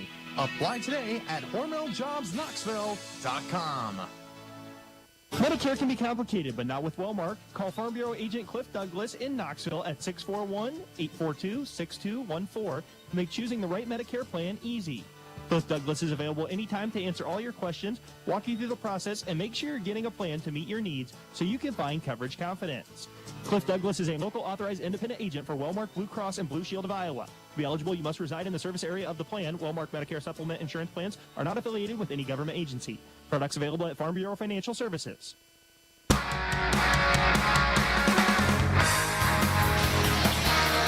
Back here at the Knoxville Hospital and Clinics radio broadcast booth, 20-10, Knoxville with the lead over Clarke at the halftime break. I want to remind you, next Saturday is Panthers versus Cancer. Now, if you ordered a T-shirt, sweatshirt, or whatever, they are distributing them right now to basically, the fans, the faculty. I believe you can pick them up at your school that you work at on Monday. So it was going to be tomorrow, but obviously no school tomorrow because of the coming winter storm, plus some staff shortages at Knoxville and bus driver shortages, and they just decided, you know what, let's just give everybody the day off and a longer weekend. And I'm thinking Knoxville girls, they might need that long weekend because these girls don't play again until 8 days from now down at Davis County. So maybe a little bit of a break is needed. Especially after last week with that makeup game thrown in there. That was a lot of basketball last week, and then to turn around and have 2 games closer together this week, I'm sure they can use the rest, if not physically, mentally. I just told them before I went on, I said, next week down in Bloomfield, please don't go to overtime.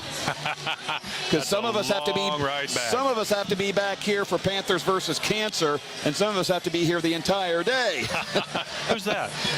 You know what? I love that day. It is one of my favorite days out of the year, and you know, we're going to be doing live reports from throughout the day. Of course, we'll have the game and the ceremony in between games on. Right. Just one of the greatest days of the year in Knoxville. And the auction is online again this year. Okay. And there's some cool items. I've already kind of put the favorite tab on there, but it's 32auctions.com is where it's at. Okay. So, and you got to register. You got to get a login name and everything. You've been listening to the People's Bank Radio Halftime Show. People's Bank in Knoxville, community banking with emphasis on the community, member FDIC. Ready to start the third quarter of play.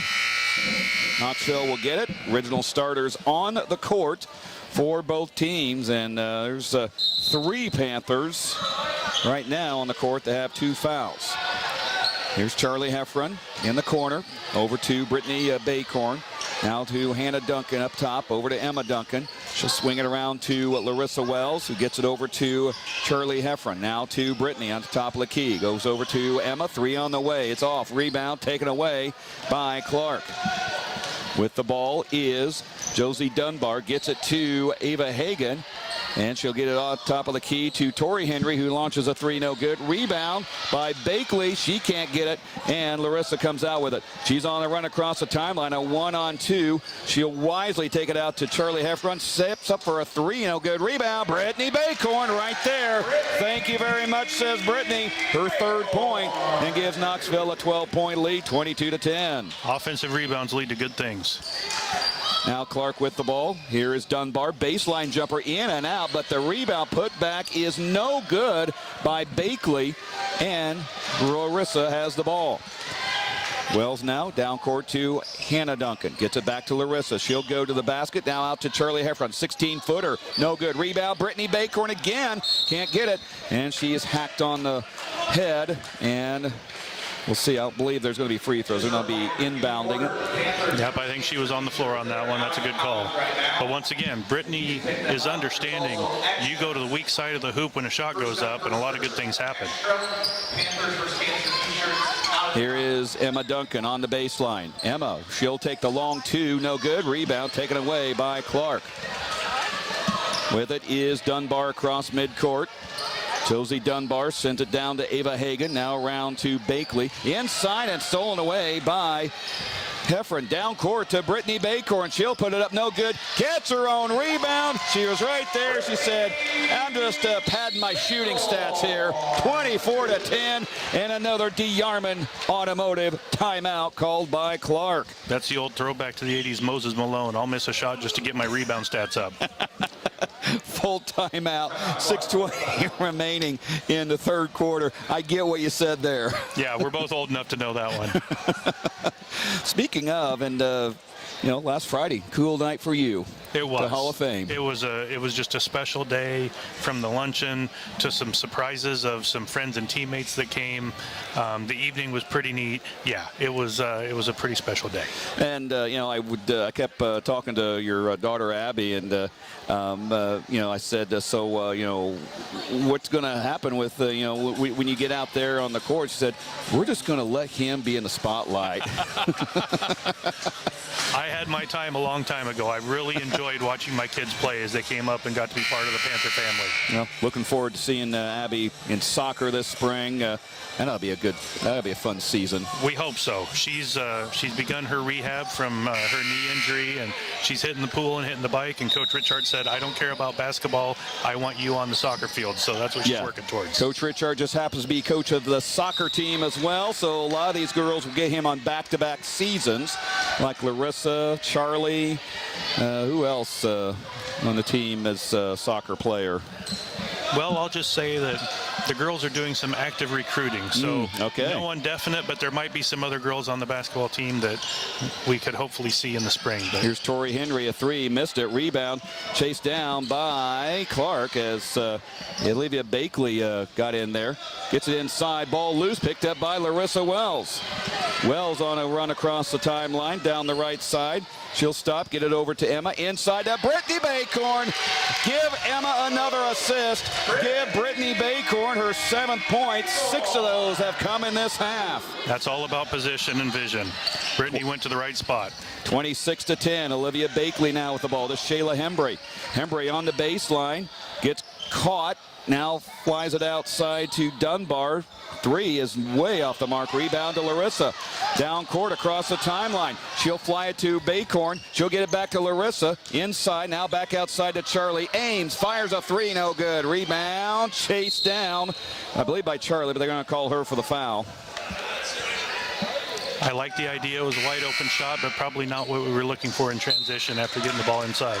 That's Charlie's 3rd foul, team's first of the half. Sierra comes in for older sister Charlie.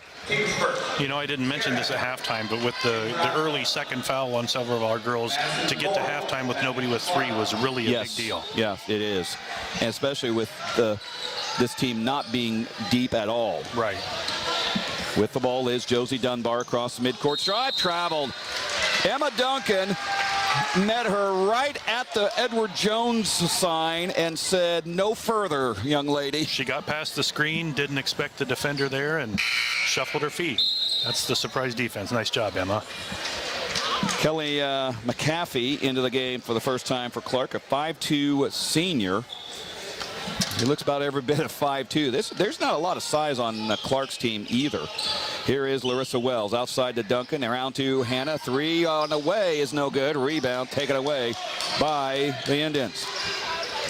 Hembry will bring it up. She'll give it up to McCoy. McCoy now down court to McAfee.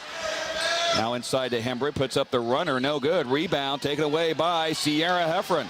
Clears it to Emma Duncan. Duncan on the dribble across the timeline. Send it over to Larissa Wells. She drives in, puts up the runner. Does it count? It does. Put her on the line. That's Larissa's move. Yes. Get in the lane, get in the middle, draw some attention, and then just put up the little shot there. Dunbar with her 3rd foul, team's 2nd. Now, I've said all year, if Larissa can manage that runner in the lane, same thing with Hannah Duncan, you're going to have 2 players that's going to be almost a problem for a lot of people. And that's a tough shot, so you're right. If they can make that consistently, they will create a lot of, and what they'll do is they'll create a lot of shots for Brittany. Here's Josie Dunbar in the lane, no good. Rebound to Hannah Duncan. Panthers so far pitching a shutout in this 3rd quarter. 8-0. Here's the run. Larissa Wells a 3. No good. Rebound taken away by Clarke. Good block out by the India. They had everybody in a white uniform screened. Now here's Hagan with the ball on the left side. Hagan towards the baseline.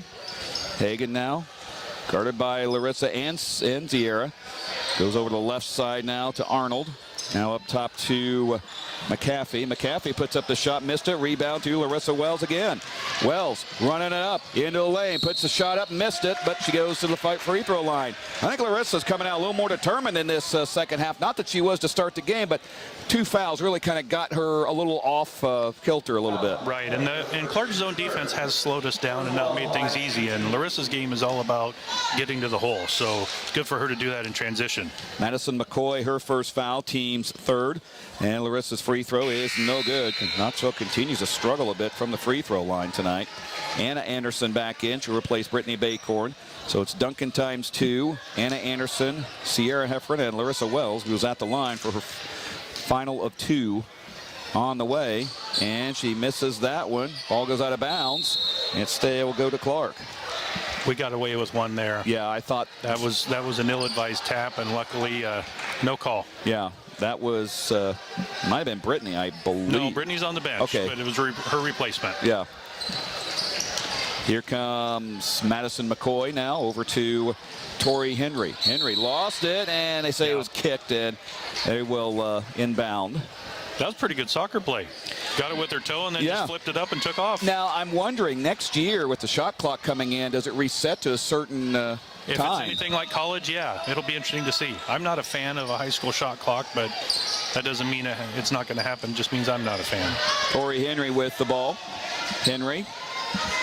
She will get it to on the top of the key, no good. That was McCoy, and the rebound to Knoxville. Emma Duncan down court to Hannah, puts it up, and good! Sisters get together there. Hannah with the points, Emma with the assist. That's Hannah's 5th point of the night. Here's a shot baseline by Arnold, and she finally breaks the scoring hex by Clarke. Their first points of the 3rd quarter, 30-12. Here's Larissa with the ball to Emma Duncan on the base, on the elbow, and it's a tie-up. It will go to Clarke. That one's unfortunate. Emma just got caught with the ball in the wrong place as she decided to pivot into her defender. So there will be substitutions for Clarke. It's Bakley back in. Brittany Baycorn back in for Knoxville. And Bakley will inbound. And gets it into Tori Henry. Henry back to Bakley across the logo. Bakley picking it up over to Tori Henry. Henry right side goes to McCoy. McCoy a 3, and it was a line drive that went in.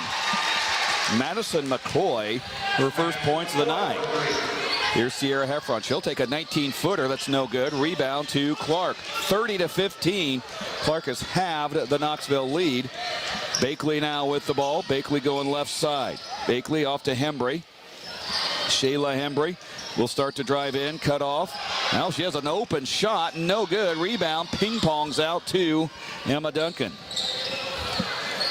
Emma will get it up across midcourt.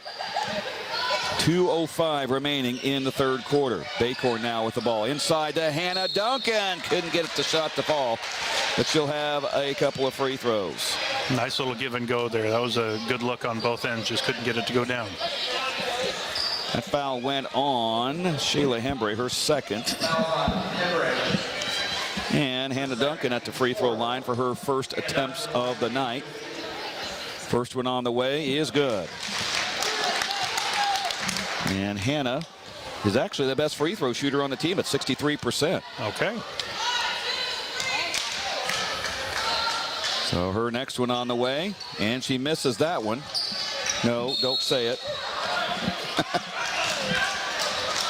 And a foul, I believe, went on Anna Anderson. That'll be her 2nd. Foul on Anna Anderson, her 2nd. Team's 2nd of the half. And you know, a foul like that, that's just, sometimes she got caught thinking before she went, and it was just that little half step late. A little bit of full court pressure by Knoxville. Haven't seen this in a while from the Panthers. Here's Ava Hagan with the ball. Hagan goes to Hembry on the right side, dumps it inside, and Anna's going to get called for another foul. Went inside to Hagan, and Anna came down on the ball, and like everybody says, you come down on it, it's going to be a foul. Yeah. The interesting thing there was the whistle was blown before she even made contact. I have no doubt it was a foul, but I think the official was anticipating that call. I think a lot of times in high school, officials anticipate the foul and they just call it anyway. Yeah. Yeah. Hagan misses on the free throw. Again, both teams just have struggled from the free throw line tonight. Charlie Heffron and Larissa Wells back in for Knoxville with 1:46 remaining in the 3rd quarter. 31-15. Knoxville has pretty much controlled this one from the outset. Next one on the way for Hagan, and she makes that one. So it's 1 point for Hagan. 31-16 now, as Knoxville will be on the attack. Here's Emma Duncan with the ball on the left side. Goes up top to Brittany Baycorn. Right side to Charlie Heffron. Charlie now to Hannah. Inside to Charlie once again. Back outside to Emma Duncan. 3 on the way is no good. Rebound Brittany Baycorn right there under the basket. Her 9th. I think she's gotten about all of her points on putbacks tonight. Yeah, just that weak side rebound. You be there and go up for the ball. Clarke with the ball. Olivia Bakley with it inside. Gets it out to Tori Henry on the left side. Tori Henry inside to Dunbar. Round to Hembry. Back to Henry once again. Henry, a runner off balance in the lane. Ball ping-pongs around into Clarke. And there's a foul as Bakley somehow found the ball and will get free throws. Coach won't be too happy about that one. We got caught standing around watching on that one. Allowed her to get a free one. That's Charlie Heffron's 4th foul. And Olivia Bakley at the free throw line. Scoreless. And she remains scoreless. And, of course, she's kind of been knocked off her game with foul trouble tonight as well. Charlie will sit down, and Sister Sierra will come in. Bakley's second free throw. She gets that one, and she is on the board for Clarke. 33-17 with 1 minute remaining in the third quarter. And Larissa Wells has it to Heffron. Sierra Heffron, and she threw it by Brittany, but Emma Duncan right there to rescue everybody. Emma now goes to the left side, stops, gets it over to Sierra. Round 2, Brittany Baycorn on the right side. Goes towards the baseline on the dribble. Gets it to Larissa Wells. Wells still working on the right side. Leaves it for Baycorn, top of the key. And looks like Coach Richard has called a DeArmond Automotive timeout. Things looking a little stagnant there with 35.9 seconds to go. He'll take a full timeout to get everything set up. Just seemed like everybody just kind of thought, okay, what do we do now? And you get a lot of standing around when that happens. Clarke has played a zone most of the game. They've been playing man-to-man defense the last 3 possessions, and I don't think our girls have recognized that. And with that zone, you end up finding a spot and you kind of wait for it to open. Man defense, when you're on offense, you've got to move. Right. And I don't think they recognize that the transition had taken place. Farm Bureau Financial Services update, financial Cliff Douglas update. Final score, Indianola 57, Norwalk 43. That was 17-4 Norwalk after 1 quarter of play. And Pella has complete control over Pella Christian in the third quarter, 45-25. I bet if you go back and look at the stats of the Indianola-Norwalk game, you've got a team that hit a lot of threes that maybe normally wouldn't, and the other one just couldn't get anything to fall in that first quarter. Well, Andrew Swadner, our Indianola announcer, said after the first quarter, starting off hot, which probably means they weren't missing, and then all of a sudden, second quarter hit, Norwalk's defense, or Indianola's defense kind of turned up, and Norwalk, it's a little tougher making shots this quarter. Right. 35.9 seconds remaining. Knoxville leads 33-17. Panthers have the ball. Here's Larissa Wells with it. Wells will get the handoff to Emma Duncan. 26 seconds remaining. Emma now, and double dribble. Yep, she got caught thinking. And Coach Richard just kind of grits his teeth there because I think he had something set up there for the final shot. I think you're right. Ava Hagen now will inbound and will get it into Tori Henry. Now Clarke will have a chance to trim the lead down a bit. Henry gets it in now. Most a steal by Sierra Heffron. Here's Josie Dunbar with it. Dunbar goes inside, and that's a travel by Olivia Bakley. She hopped and skipped a couple times, and now Knoxville gets bailed out. So Brittany Baycorn will bring it in. Goes to Emma Duncan. Back to Brittany with 7 seconds. 6. Brittany across the timeline. 5, 4. Brittany lost the ball. Gets it to Emma Duncan. They don't know how much time's left. Emma will shoot. Wouldn't have counted anyway. I don't think they had any awareness of how much time was left. But Knoxville still has the lead and in control of this one, 33-17 after 3 quarters of play. You're listening to Knoxville Basketball from the Knoxville Hospital and Clinic's radio broadcast booth on KNIA. Keeping your family comfortable does not have to be expensive. Keeping your home comfort system running at peak performance can save you hundreds of dollars each year. Changing filters in your system regularly is something that is simple and inexpensive. New high-efficiency heating and cooling systems can save your family even more. You'll also save with seasonal discounts, factory rebates, and huge tax incentives. Brookwood Incorporated is Knoxville's exclusive Lennox Premier dealer. Call 842-4315 today. That's 842-4315 for Brookwood Incorporated in Knoxville. It's the most wonderful time of the year, and Raceway Tire and Exhaust couldn't be happier that it's here. In Knoxville, our highly trained auto experts are reflecting back on 2021 and looking forward to the year to come. From all of us here at Raceway Tire and Exhaust, thank you for choosing us to be your auto service provider. We appreciate your business and look forward to serving you again in 2022. From our family to yours, have a safe and happy new year. Raceway Tire and Exhaust. We got what you need to get you on the go.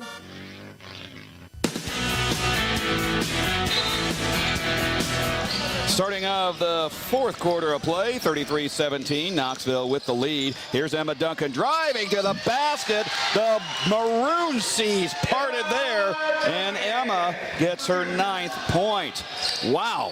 That might be what Coach had drawn up there at the end of the quarter, because Brittany just set a high post screen, and Emma ran it off perfectly. Here is Alina Fry. Fry with it. She'll just turn and shoot. No good. Rebound is taken away by Duncan.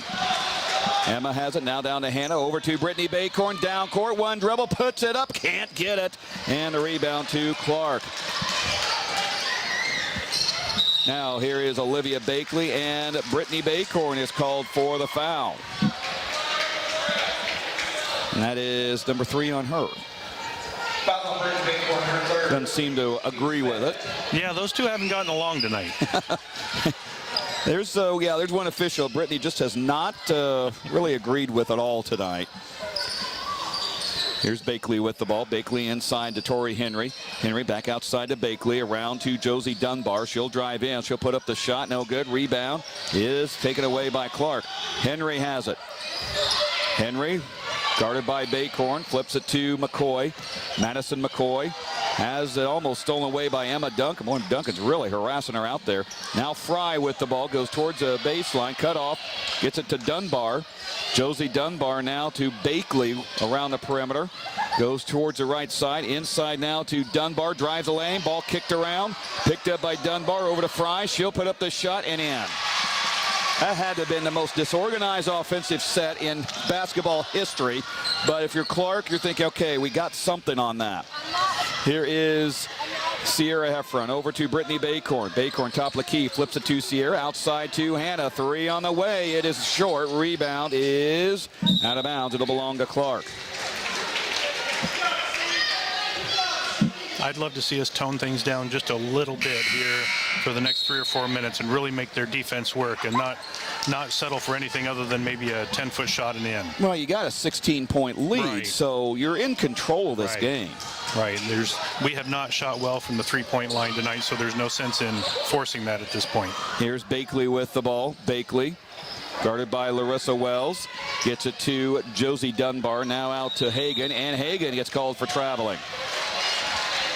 Hagan. Yeah, that shot fake, if they don't get the ball to the floor right away, those feet tend to shift. Farm Bureau Financial Services agent Cliff Douglas. Instant radio update. Pella defeats Pella Christian 54-28. Here is Baycorn with the ball to Emma Duncan. Duncan now. Looks like Knoxville hopefully will start to settle things down a little bit. Emma gets bumped by Josie Dunbar. That is number 4 on Dunbar. In case you missed it, presented by the Knoxville Hospital and Clinics. 5:49 remaining in the fourth quarter. Knoxville has had pretty much control of this one, trying to close things out as Baycorn will inbound. It's been an In Case You Missed It, presented by the Knoxville Hospital and Clinics. Baycorn to trigger in. Does, but it's knocked away by Henry and out of bounds.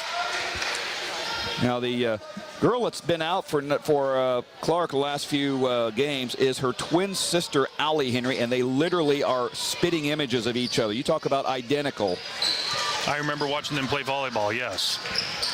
Here is Brittany Baycorn from Larissa Wells. Larissa gets the assist. Brittany gets her 11th point. She's got the team lead on points, and it's an 18-point Panther lead. And great job by Brittany to get up and then hit the shot, not shoot on the way up. Now here is, or make that Tori Henry out to Hagan for a shot on the baseline. No good. Rebound to Hannah Duncan. Hannah will dribble it across the timeline. Slows it down. Now picks up speed in the baseline. Out to Sierra Heffron. She'll put up the shot. No good. Rebound. Brittany Baycorn. Skies gets it out to Emma Duncan. Over to Hannah. Hannah fakes the shot and traveling in. Just what you said, Kevin. feet were a little too quick on that one. Farm Bureau Financial Services agent Cliff Douglas, Instant Radio Update.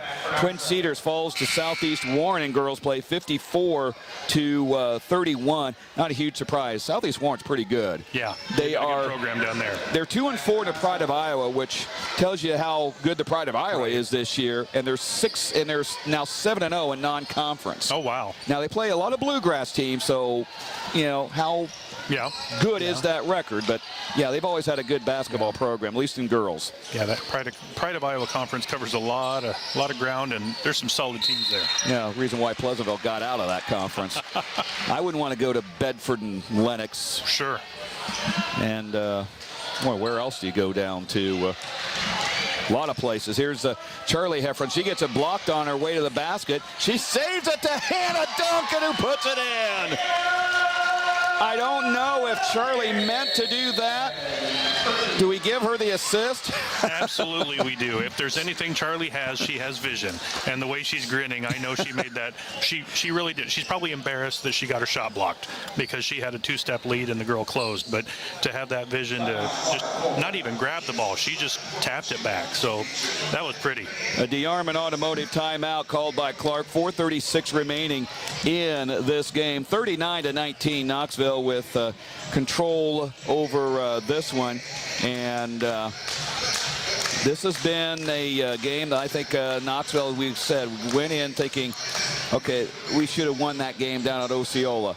And Knoxville's coming out a bit shorthanded, mind you. Now, granted, Clarke's a little bit shorthanded too.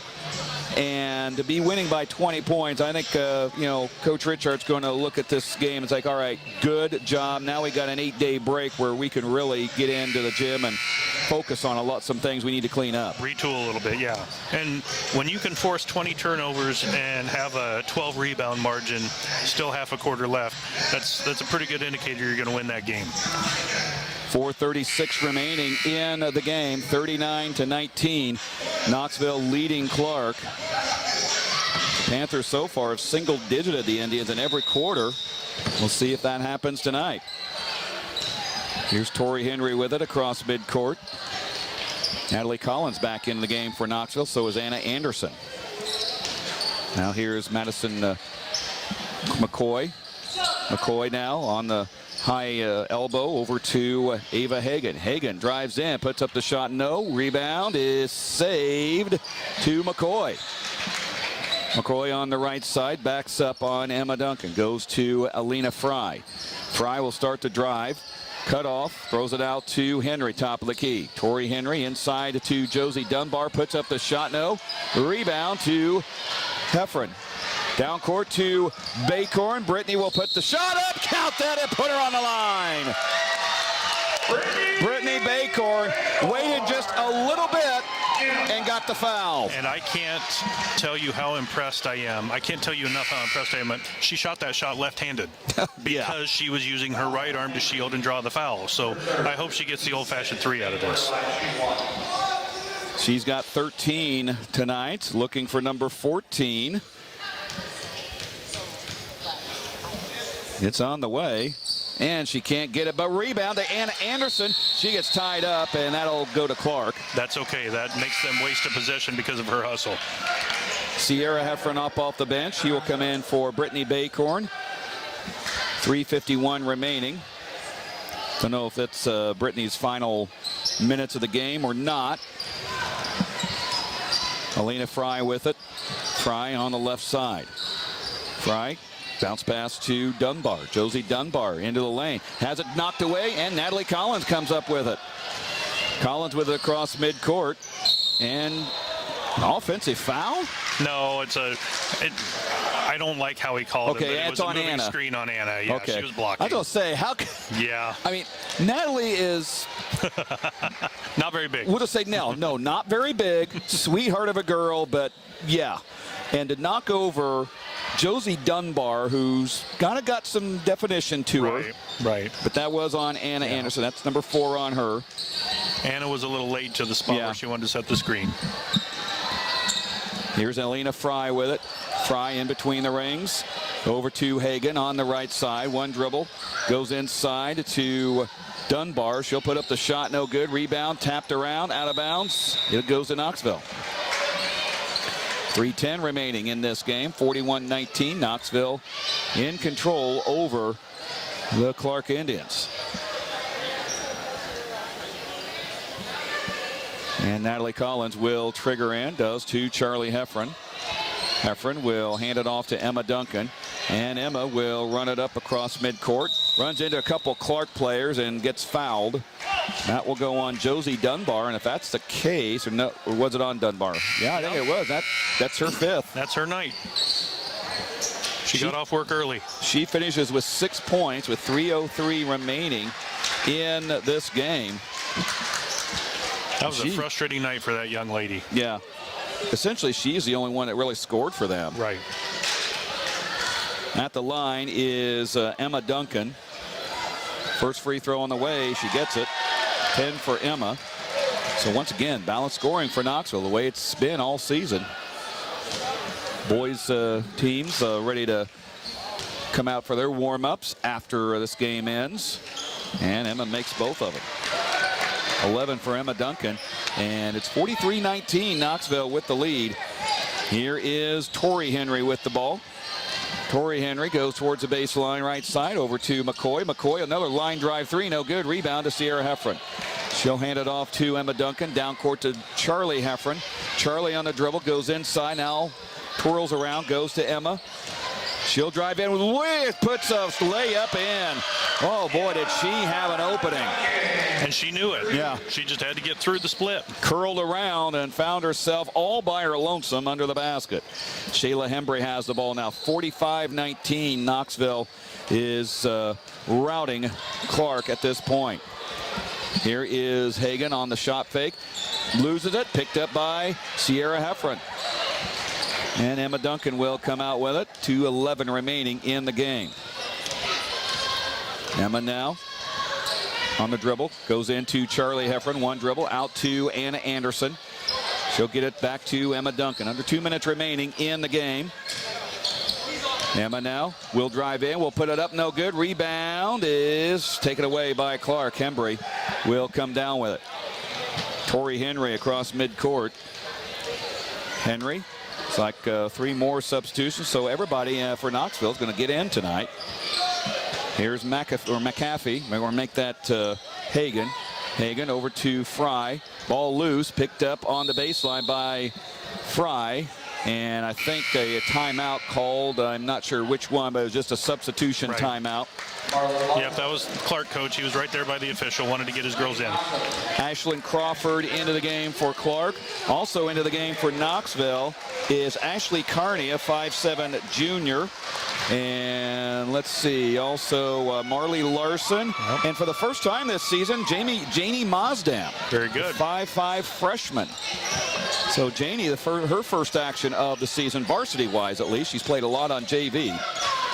Here's Madison McCoy with the ball. McCoy on the baseline, gets it out. She'll take the 3 off the mark. Rebound taken away by Anna Anderson. Anderson gets it poked away, and it's claimed by McAfee. She'll take the 3 way off the mark. Rebound back tapped in by Collins. And I think they're going to say Clarke keeps it. 1:07 remaining in the game. Inbounding is Madison McCoy. McCoy goes to Jasmine Walred, and she takes a shot, no good. Rebound to Knoxville. Carney got it over to Collins. Collins now on the left side, gets it to Anderson in the corner. Anna Anderson has it knocked away, picked up by Marley Larson. Larson in between the rings, goes to Mosdam. Janie Mosdam towards the baseline, has an open shot, and no good. Rebound taken away by McAfee. Kelly McAfee across the timeline to Jasmine Walrad. She'll take the 3, blocked by Mosdam, I think. And I think they're going to call Janie for the foul. Oh, that's too bad. I think. We'll see. But that was on the loose ball, not on the shot. Yeah. No, apparently not. Oh, Looks Clarke like somebody foul. on Clarke. It's going to go on Crawford. That is her first. And Marley Larson at the free throw line. There's no surprise there. She wears number 14, the family number. Right. Her first attempt at a free throw and her first points of the varsity season.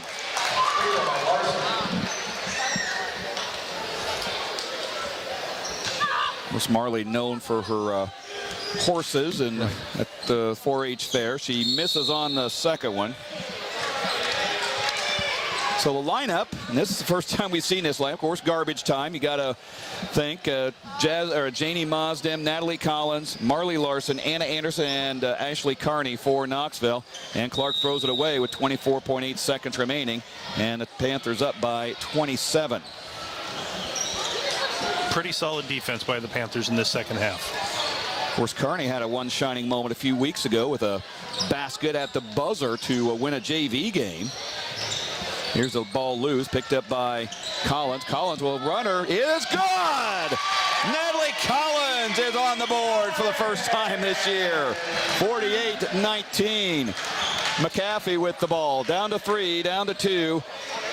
McCoy to McAfee. They will get a shot off, and Knoxville dominates Clarke tonight, 48-19. The Panthers outscore the Indians 13-2 in the fourth quarter. We will be back for the Knoxville Farm and Home radio postgame show right after this. You're listening to Knoxville Basketball from the Knoxville Hospital and Clinics radio broadcast booth on KNIA.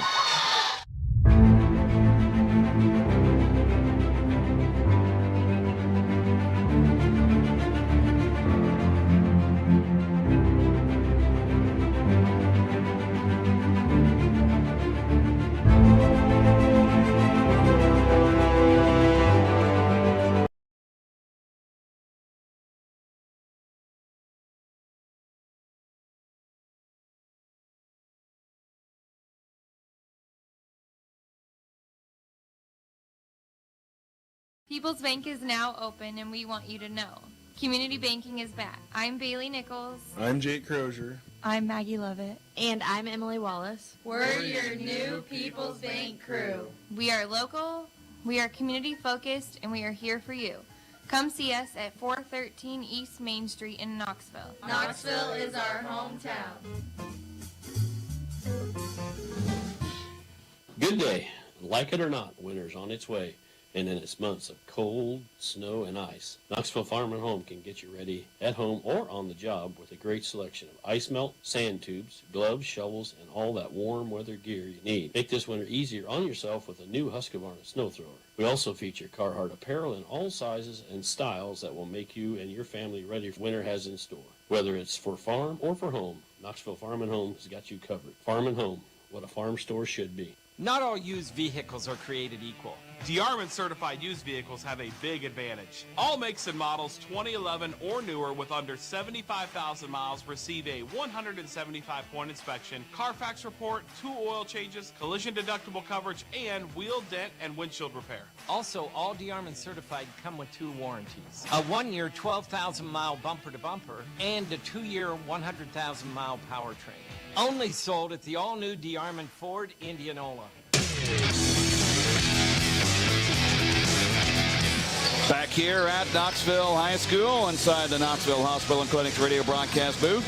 Here's the Knoxville Farm and Home radio postgame show. Knoxville Farm and Home, what a farm and home store should look like. Knoxville girls completely dominate Clarke from the outset and win it 48-19. Panthers led 8-2 after one quarter, 20-10 at halftime, 35-17 at the end of 3, and outscored Clarke 13-2 in the fourth quarter, 28-9 in the second half, and win 48-19. Scoring for Clarke, nobody in double figures. Josie Dunbar was closest at 6 points. 2 points from Alina Fry, 1 from Olivia Bakley, 2 from Tori Henry, 1 from Ava Hagan, 2 from Lily Arnold, 3 from Madison McCoy, and 2 from Shayla Hembry.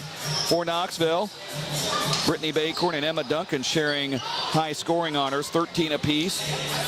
8 from Hannah Duncan, 2 from Natalie Collins, 4 from Larissa Wells, 1 from Marley Larson, 5 from Charlie Heffron, and 2 from Anna Anderson. Boy, Kevin, this was a nice performance defensively. Offensively, things got better as the game wore on. A little slow start, but boy, finished pretty quick. Yeah, and it's no secret we don't have a scorer like we've enjoyed the past several years. So if you're going to win games, you better win at playing defense, you better win at creating turnovers, and you win the boards. And then that can forgive a few weak shooting nights. Well, what you just said, play defense, create turnovers, and win the boards. Knoxville did all of those things. They sure did. 23 turnovers for Clarke, 16 for Knoxville. Still too many for Richard's liking, but when you're out rebounding them almost 2-1, 32-19, that will make any coach forgive a few of those turnovers. But on those turnovers, 16 for the game, 9 in the first quarter. Yes. So only 7 the remaining 3 quarters. That's pretty solid. That is. It's very solid. Panthers were 18 of 54 from the field. Clarke 7 for 44. Yep. They didn't have any scorers either. No. They really struggled getting shots to go in. 48-19 the final. Let's take a look at tonight's Hormel Foods Radio Key Play and Key Player of the game. The only reason I hesitate to give it to Brittany Baker because she was our player of the game Monday night. I kind of like to spread it around. I think Emma some talk because a lot of the stuff that she does that makes a difference you won't see on the stat sheet. There were a couple times where we had a girl on offense in trouble, maybe through a pass that she had to throw to no one, and there's Emma to pick it up, or getting the assist, or finding that opening that people don't tend to notice. They tend to notice the finish of the play, but they don't notice that pass that made it happen. So Emma Duncan is our Hormel Foods Radio Key Play of the game, or Key Player of the game. Key Play of the game, while the game was still in kind of doubt at halftime, Panthers came out and kind of erased all doubt right at the start of the third quarter. It had an 8-0 run, and really I thought made Clarke really doubt itself from there on out. That's it, because I noticed the fourth quarter, part of the reason why the score looked the way it did, Clarke was getting very impatient with shots. They were starting to take anything that they could toss up, and literally they were tossing it at the basket. They were not shooting. So that's been our Hormel Foods Radio Keys to the game. Looking for a key to your new career, visit hormeljob.com. And the final stats have been presented by Napa in Knoxville and Sheraton. Napa Know-How. This has been the Knoxville Farm and Home Radio pregame show or postgame show. Knoxville Farm and Home, what a farm and home store should look like. We're back to talk boys basketball right after this. You're listening to Knoxville Basketball on 95.3 and KNIA on the Knoxville Farm and Home Radio postgame show.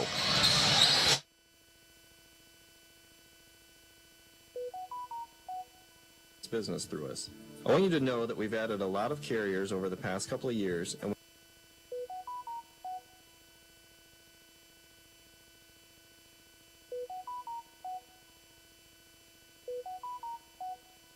at 641-842-2135. This is the best time.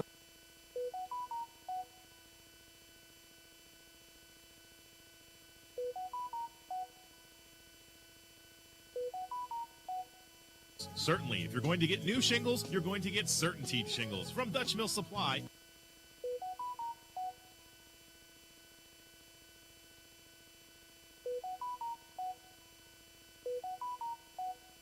Building material supplier. My name is Joshua Payne. My staff and I are here daily for professional service.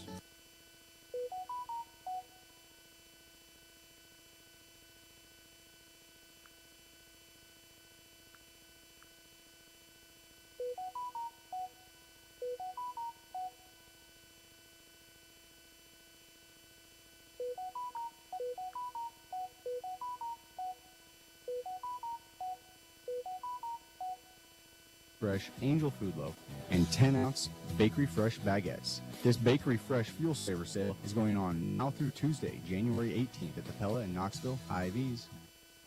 There are a lot of reasons that we look forward to. Winter is not one of them, so during winter driving, be aware of what can go wrong with all the snow and ice. If you're unfortunate enough to have a collision, rest assured that you will receive premium service and a quality repair with Marion County Auto Body. Give Vero or Gail a call today at 828-8934. It's no accident. The area's leading collision repair shop is Marion County Auto Body in Knoxville.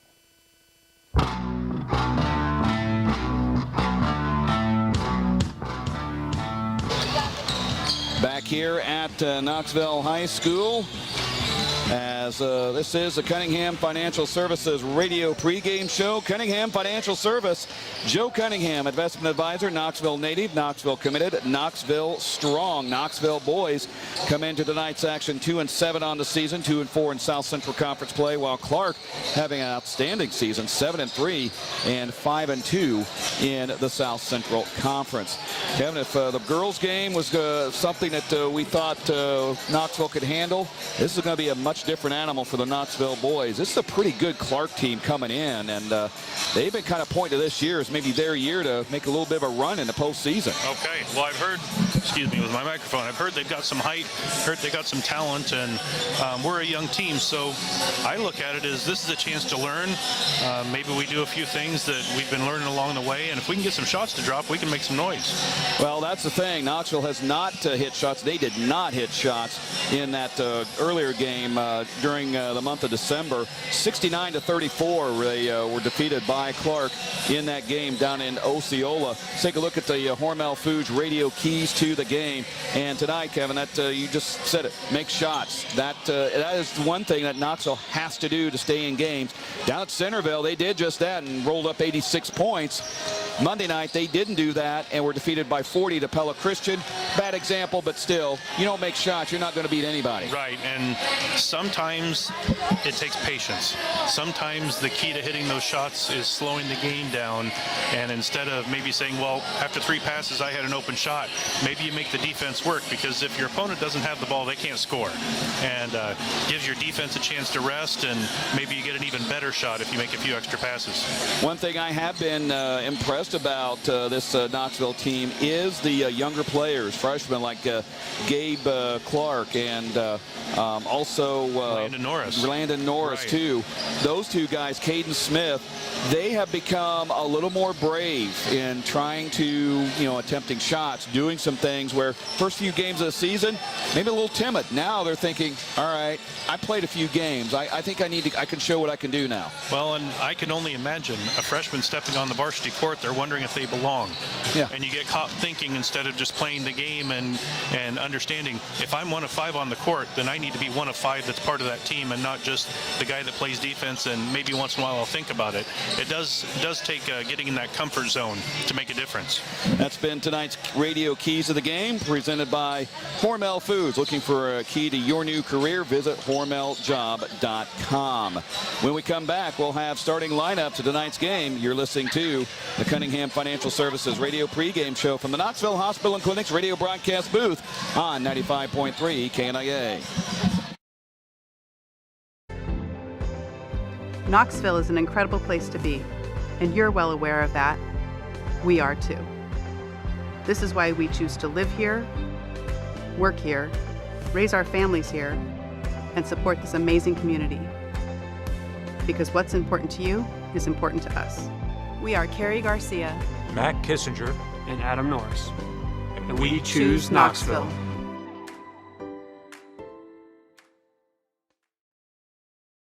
A little bit about here in Iowa. We sure do, Mark. The Coffee Connection in Knoxville is that comfortable, familiar place that welcomes you with your favorite cup of coffee you've grown to love. The Coffee Connection is also the perfect place to meet with friends and enjoy some hometown delicacies. Stop in today and try our popular breakfast burrito or our favorite bagel sandwich. Like us on Facebook and follow us on Instagram to stay up to date on our weekly specials. The Coffee Connection on the north side of the Knoxville Square. More than just coffee. Hey guys, you looking for that new look? So walk, jog, or run in to see Paige at the Knoxville Barber Shop. Open Tuesday through Saturday, 9 to 5 with no appointment needed. Paige can set you up for the basic haircut, to fade, or the classic military cut. If your hair needs a trim, well, Paige can do that too. Knoxville Barber Shop, located in downtown Knoxville.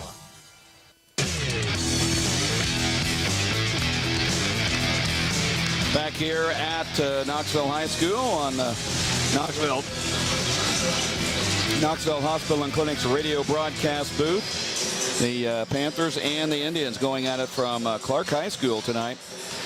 Knoxville did things a little bit better on Monday. Block out and guarded better. Coach Troy Pearson was really pleased with that, and he hopes that the same thing can happen tonight as well. And he really, as we were talking before we went to break, that the Panthers are really starting to do those little things better. The stuff that doesn't really show up on the stat sheet, as well as the other things. Let's take a look at a Marion County Bank radio scoreboard. Everything is now final on the girls' end of things. Knoxville beat Clarke 48-19.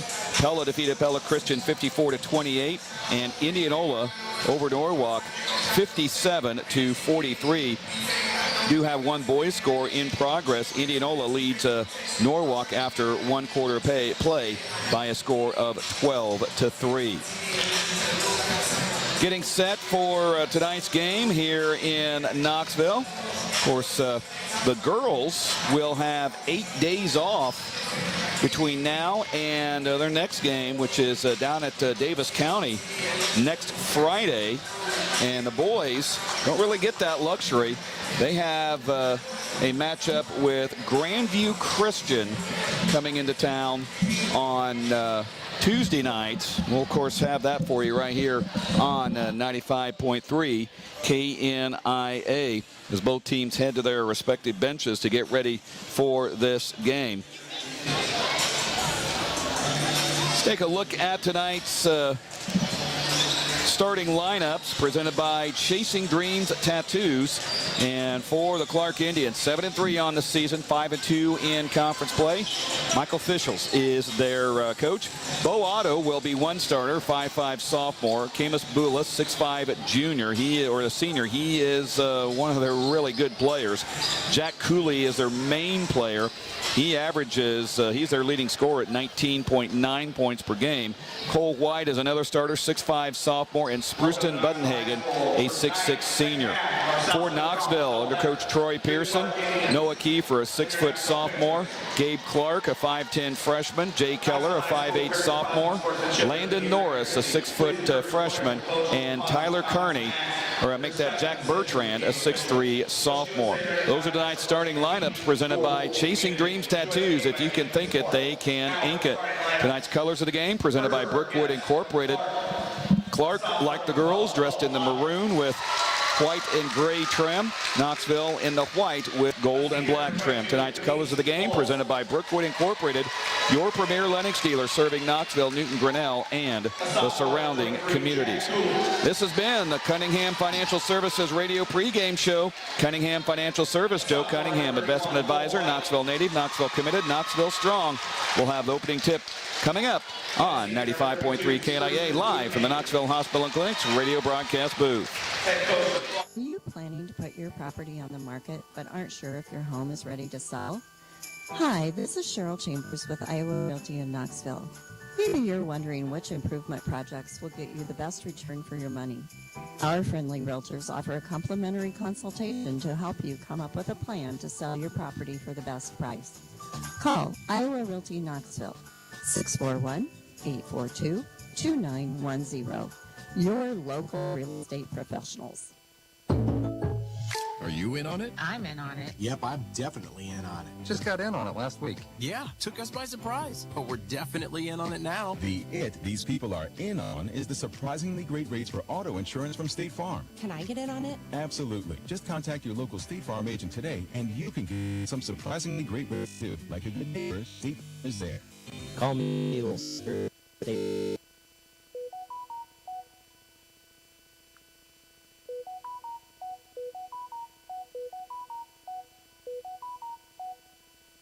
At the Pella and Knoxville Hy-Vee stores. We've got great specials in the meat department, like Hormel Always Tender whole boneless pork loin for just $1.88 a pound. Golden Plump chicken leg quarters are sold in a 10-pound bag for only $6.90. That's just 69 cents a pound. And Hy-Vee sliced deli turkey ham only $5.99 a pound. Get these deals and more this Friday through Sunday with the Meat Seafood Deli Sale at the Knoxville and Pella Hy-Vees. Chasing Dreams is back open for business at a new location. Come check out the new place located at 210 North Lincoln Street. If you need a tattoo from Matt or a piercing from Linda, Chasing Dreams is the place to go. They can turn your dreams into reality. Whether you're looking for a simple tattoo or piercing or sleeves, full sleeve, whatever you're looking for, Chasing Dreams has you covered, literally. Check out Chasing Dreams' new location at 210 Main Street, just across from Ken Sadie.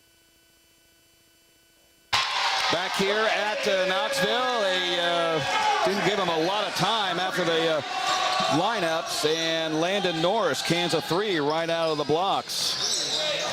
And down on the other end, an offensive foul taken by Noah Keefer, and he's got a lead in that department. Keefer better watch himself. He's going to have so many candy bars this year that's the reward. I don't know if you knew that. The reward for taking a charge is a candy bar. Fantastic. Here is Keefer. He'll take the three from the baseline. Splashdown! Noah Keefer and the Panthers 6-0. Now Clarke with it. Here's Budenhagen with the ball. He'll lob it inside to White. White is fouled. He'll get 2 shots. Who do we have there? That was Clarke. Okay. I couldn't see, so I couldn't see what Gabe did. It looked like maybe it was the rim that fouled the shooter there, but I understand from that side I can't see it. Cole White at the free throw line. First shot in the air is good. His first free throw, his first point of the night. 7.4 points per game and a 55% free throw shooter. And he misses on the second one, and then there's going to be a foul on, I believe, Clarke. Yep, that was good position by our rebounders to make that happen. No, it's actually on a lane violation, apparently on Knoxville. Interesting. Oh, okay. That was late. Yeah. So White will get a reprieve on the way, and he can't cash in. And Jack Bertrand pulls down the rebound. Here is Landon Norris with the ball. Norris stops and pops a three. Almost got it, but he gets 3 free throws. He was leveled by Clarke, and that was the other way, people. Cole White.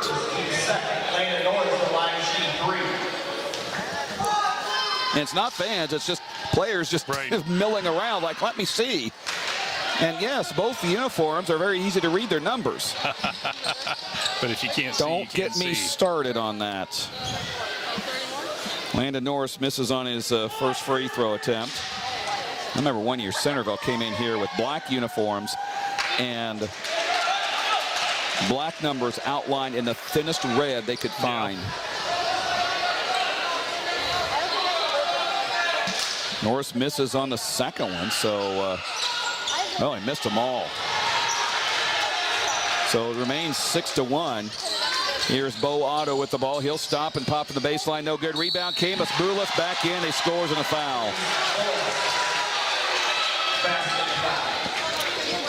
That's the tough part with a team like this. They've got the height on us, and if we don't get a body on someone when that first shot goes up, we're going to have some problems with second chance buckets. Jay Keller with his first foul. Boulis at the free throw line and missed that one badly. Rebound to Jack Bertrand, and he will get it to Landon Norris. Norris on the right side, drives in, puts up the runner high off the backboard, no good, and rebound to Budenhagen. He'll clear it to Jack Cooley. Cooley across the timeline for Clarke. Cooley on the left side, hands back to Boulis, top of the key.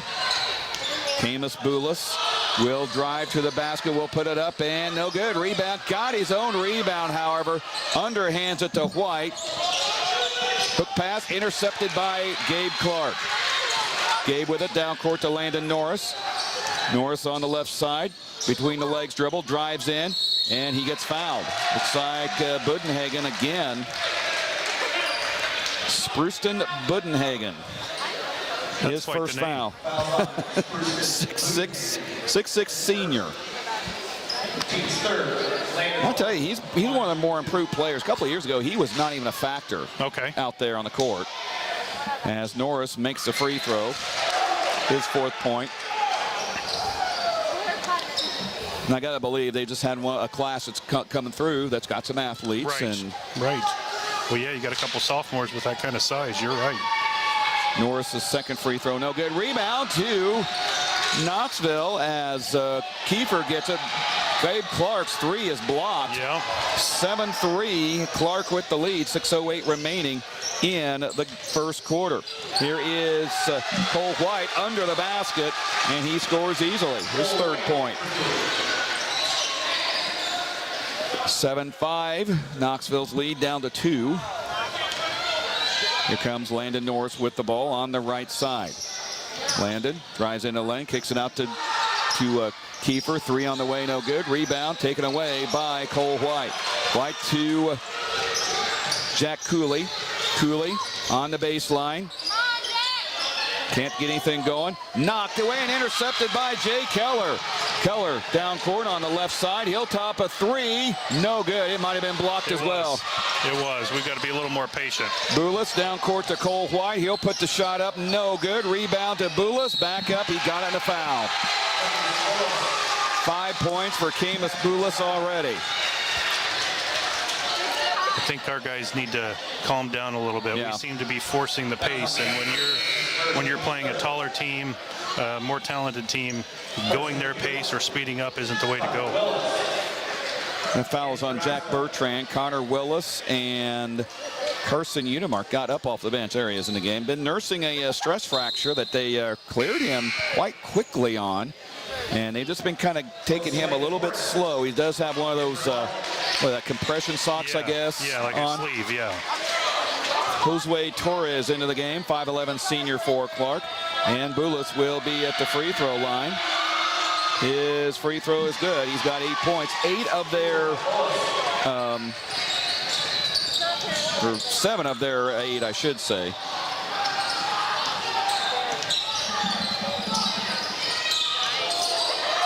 And here's Clarke with the ball. Clarke gets it, missed it. Rebound to Jack Bertrand. Has it yanked away from him. Now with it is Jack Cooley. Cooley to the rim, no good. Rebound, Connor Willis. Willis down court, near steal by Boulis. And he does come up with it. And a foul looks like on Landon Norris.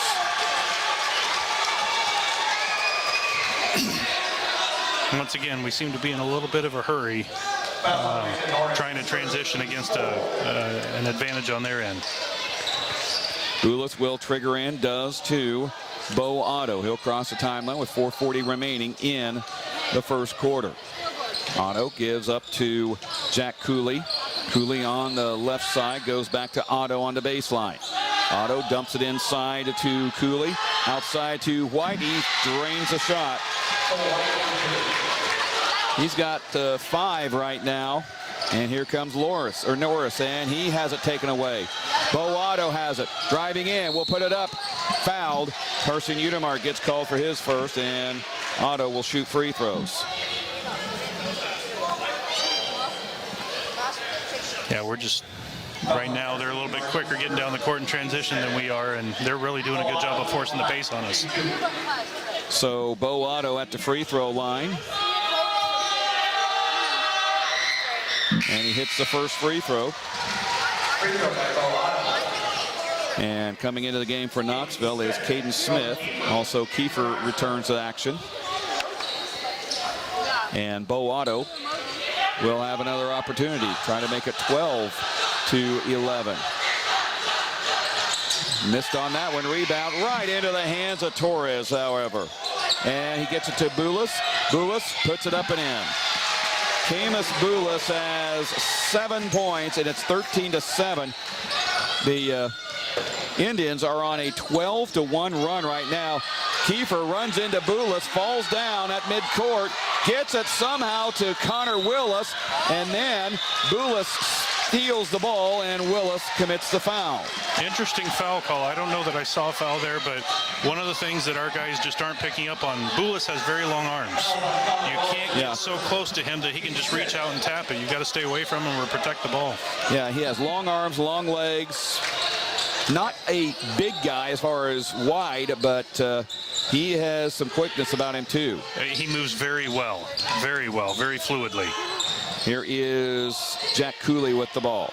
Cooley over on the left side, flies it out to Torres. Josue Torres to Boulis. He'll dump it inside. It is taken by Cole White. Missed a shot, got his own rebound. He'll put it up and in, and they'll get another and one opportunity.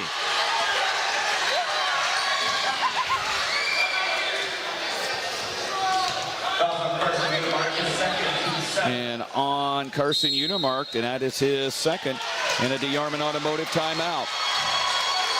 Troy Pearson wants to talk it over. It is a 14-1 run since Knoxville got off to a 6-1 start here in this one. Farm Bureau Financial Services update, Cliff Douglas Insta Radio update, Indianola 42, Norwalk 17. Ouch. 7 threes in the second quarter will help that. That's a hot hand, absolutely. And Pella and Pella Christian tied at 14 after one quarter. That might be an entertaining game tonight. That could be very good. It's the old rivalry of it doesn't matter who's good and who's not. Both are well-coached, talented teams, and it's going to be a matter of who shows up and stands up the longest. 3:25 remaining in this first quarter. In case you missed it, presented by the Knoxville Hospital and Clinics. Knoxville started off 6-1.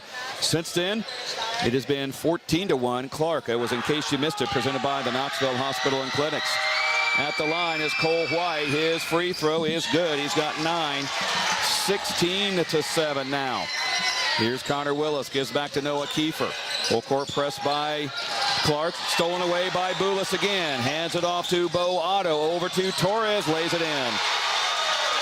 Boy, if Knoxville doesn't watch out, this game is going to get a rout very quickly, and a travel by Noah Keefer. Boy, if it could go wrong right now for Knoxville, it is. It can, and unfortunately Noah wasn't getting much help there. We've got some guys that are all the way down the court while Clark's committing 4 guys to the front and no one's coming back to help. So Boulis will trigger it in. And Bo Otto will get the inbound. Guarded by Jay Keller. Otto hits the 10-second line. Otto goes towards the basket, lobs it over to Garrett Dial. Ooh, that's Dial out there. No, that's actually Cooley. Cooley will drive in, will lay it up, no good. Rebound to Caden Smith. He'll get it to Noah Keefer across midcourt. Keefer drives into the lane. Gets it out to Norris, lost the ball, got it back, drives in, over to Caden Smith. Smith, boy, Clarke is doing so well at closing out on everybody. A little too aggressive there on that one by Cole White, his second, team's third. Credit to Smith to get that shot fake up there and draw the foul. Yeah, it just, everybody who gets the ball, they've got a maroon uniform right in front of them. Yep, our guys are going to get a lesson about moving to the ball tonight. Landon Norris gets it into Jay Keller. He gets it poked away to Torres, down court to Bo Otto, lays it in. Bo Otto with his third point, 20-7. Here is Noah Keefer trying to weave his way in and around Clarke players. Over to Landon Norris. Norris, and another steal by Boulis. And I think they're going to call Boulis for the foul. Yeah.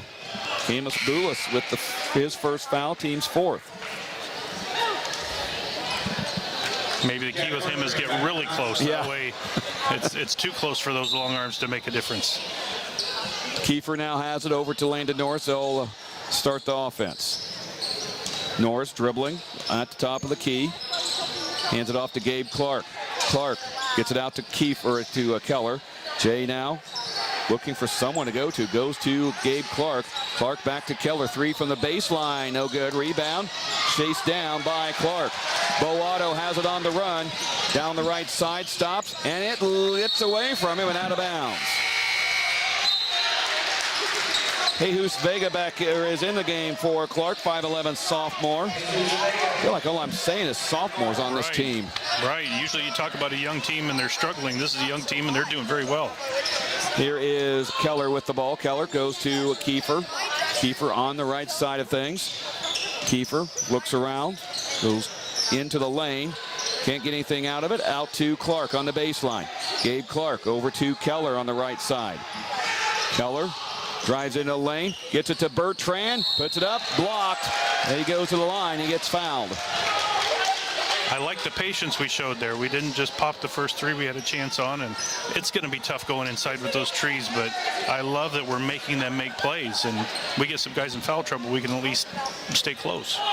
Jack Bertrand struggled from the free throw line this year, 45% from the line, and got that one. He literally smacked it off the back of the rim, and it just died and caught that little square behind the rim. That was pretty solid. Kobe Higginbotham into the game for Knoxville. 6'2" freshman. Has a lot of promise as well. And Bertrand will have another free throw. Jack's second on the way. That one went in, nothing but net. 2 points for Jack Bertrand, makes it 20-9. Panthers down by 11, but feels like they're down by a lot more. Wade Clarke has been poured it on here. Torres with the ball, dumps it inside. Ball pinballs around, and Bertrand comes down with it. Here is Landon Norris, down court to Noah Keefer, lays it up, and good!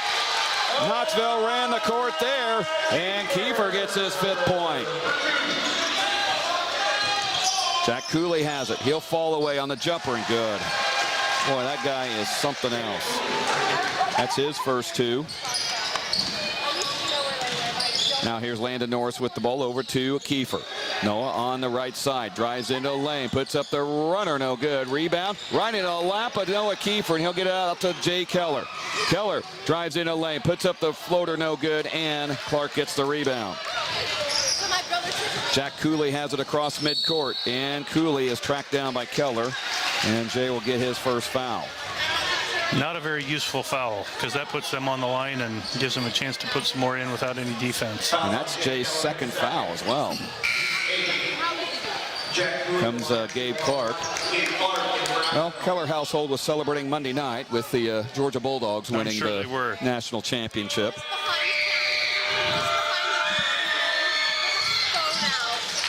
Free throw up and good by Cooley. He's got his 3rd point.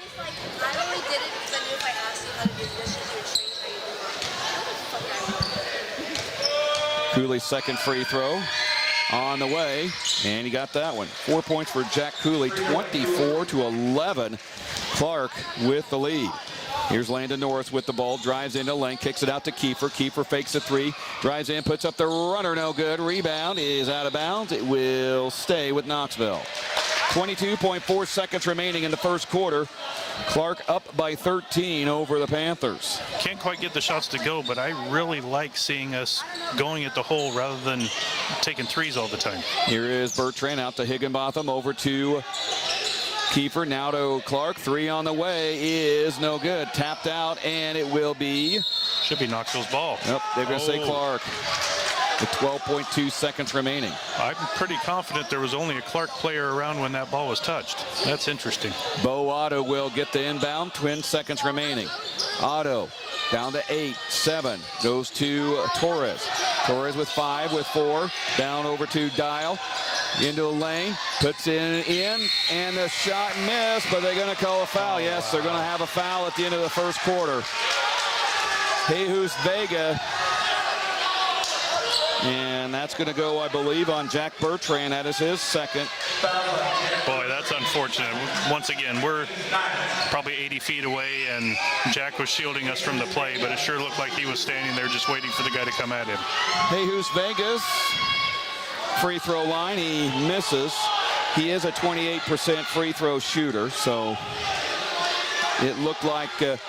honestly, they are not a great free throw shooting team at 48%. They're 6th in the conference, and he planks that one as well.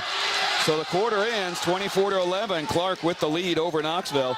This is Knoxville basketball from the Knoxville Hospital and Clinic's radio broadcast booth on 95.3 KNIA. Napa Knoxville knows New Year's savings. Get a $20 rebate with the purchase of any Napa Legend Premium battery. Get a 10 amp or 16 amp charger or maintainer starting at $34.49 a piece. Also get jump starters at 700, 1,000, and 1,400 amps starting at $55.99 a piece. And finally get a wide of LED booster cables starting at $14.99 while supplies last. All those deals and more coming up at your local Napa in Knoxville. Now that's Napa Know-How. Back here at Knoxville High School inside the Knoxville Hospital and Clinic's radio broadcast booth. First 8 minutes in the books. 24-11. Clarke with the lead over Knoxville. Another instant update, game I'm kind of paying attention to. Iowa 16, Indiana 15 with about 13 minutes remaining. In the first half, In the first half, yes. Yeah, that's a struggle game. I expect a lot more points from both teams. Bo Otto has the ball. Over to Cole White. Now dumps it to Budenhagen. On the high post, gets it over to Torres. Josue Torres will put up the shot, and no good. Rebound to Budenhagen. One dribble, puts it in. Spruceton Budenhagen, his first 2 points of the night, makes it 26-11. Here's Landon Norris with the ball. Landon on the right side. Meets Keefer at the top of the key. Noah now on the dribble. Looks inside over to Landon Norris. Landon drives into the lane, puts it up, gets it blocked by Boulis, and they're going to call a tie-up. And I believe that'll go to Knoxville. That's a tough battle to win. You're going up against a guy that's got you by about 5 inches, and which means that the reach is even more than that. And I'm guessing he can jump as high. Oh, yeah. Norris gets it into Gabe Clarke on the right side. Gabe goes to Higginbotham. Kobe Higginbotham over to Noah Keefer, now in between the rings. Keefer, as they reset the offense, goes to Clarke. Gabe will put it up. A runner from the free throw line. Impressive there for Gabe Clarke. His first two. It makes it 26-13. Knoxville within 13 of Clarke. Jack Cooley has the ball to the baseline. Now gets it into Boulis, puts it up, no good, got his own rebound, and he gets another and one opportunity. Those are tough because, first of all, I thought Boulis bobbled the ball when he got it and traveled, and it wasn't called, but it's almost unfair that he can put up the shot and miss it, and there's no one that can touch him going up for the ball. That is 3 on Jack Bertrand. And Camus Boulis will be at the free throw line. He played football too for the Indians this fall. Did he really? Yes. I can't remember the stats. We had Clarke on because I believe they were in PCM's district this year. Of course, Clarke football was not very good, and I think Boulis was basically the best athlete on the team. Here's a steal by Boulis. Speaking of, he'll drive in, lays it up, and an offensive foul. 2 candy bars coming to Noah Keefer. When I learned that down at Sheraton back in December, I said, hey, I'm going to use that every time now. Absolutely. So which one, the payday? I don't know. They probably get to choose. Yeah. Yeah. Troy Pearson says, I've got candy bars I never knew I had. Boulis' second foul. Here's a shot by Landon Norris, and he scores. Landon Norris gets his 7th point, or make that his 6th point on the night. Here is Torres with the ball. Josue Torres gets it up top to Bo Otto. Back over to Torres on the right side. Drives into the lane. Lost it, got it back. Now out to Bo Otto. He'll take a long 3. It's in and out. Rebound to Caden Smith. He'll clear it to Landon Norris across midcourt. 5:52 remaining in the first half. Norris spins. Will lay it up and score over Boulis. 8 for Landon. Maybe he's starting to heat up a little bit. Well, you know, one of the theories against a scorer is make him play defense and make him work on that end, so we'll see what we can do there. Here's Jack Cooley on the other end. No good. Rebound to Boulis, and he loses it. Norris picks up the rebound. Norris across midcourt on the dribble. He'll drive in. He'll take it coast to coast and miss the layup. Now, coming the other way is Jack Cooley. Cooley out the baseline. Will lay it up and score. Jack Cooley has 6 points. That was too easy. Yeah, no one picked him up. He just waited and waited and waited and said, okay, I'll take it. Norris with the ball in between the rings. Landon underhands it to Noah Keefer. He'll drive through the lane. Spin. Can't get a shot and gets called for traveling. Spun a little bit too much as Carson Unimark and Jay Keller will come in. Higginbotham and Landon Norris will head to the bench. 31-17 with 5 minutes remaining in the first half. Here's Torres with the ball. He'll drop it off to the hands of Jack Cooley. Cooley, a 3 is no good. Rebound taken away by Budenhagen. Lays it up, and that was way too easy. 4 points for Spruceton Budenhagen. Keller now with it, 33-17. Clarke with the lead. Keller driving. Out to Gabe Clarke, top of the key. Over to Carson Utermark. Carson, a long three. It's no good. Rebound taken away by Budenhagen. Torres with the ball. Down court to Boulis. Camus Boulis into the lane. Goes towards the baseline. Just backs down Carson Utermark, but he blows the layup. Rebound to Keefer. Noah bringing it up on the right side. Noah over to Utermark. Now to Clarke. Baseline three is way off the mark. Rebound to the Indians. Torres now has it. Josue Torres goes towards the baseline left side. Stops. Goes back out to Cooley. Lost it. Stands picked up by Jay Keller. Jay will run it in from the right side. Will lay it up and missed it. Other way we go. Here's Cooley with it. Down on the other end. Puts it up. No good. Rebound to Caden Smith. Now Keller on the other end. Keller the other way. Goes to Utermark. Back to Keller. Around to Caden Smith. He'll line up a three try. It is short. Rebound to Clarke. Ashton Geiza now in the game for Clarke. Geiza with the ball. Goes to Budenhagen. Now to Camus Boulis, top of the key. Throws it into Jack Cooley. Cooley back to the basket. Goes to Boulis. Over the head pass to Budenhagen. Drives in. Puts it up and in. 6 points for Spruceton Budenhagen. And now Clarke starting to pull away again. Carson Utermark to Jay Keller. Over to Noah Keefer, top of the key to Gabe Clarke. Clarke towards the baseline. Backs up. A long two that rims out. And Boulis has the board. Knoxville cannot hit anything right now. We're back into that little bit of a rush mode, trying to keep up the frantic pace instead of slowing the game down. Cooley has the ball in the lane. Stops, puts it over everybody, and scores.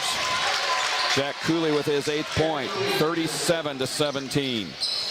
Keefer on the other end. Keefer will drive in, puts a shot up, count it, and put him on the line. 7 points for Noah Keefer.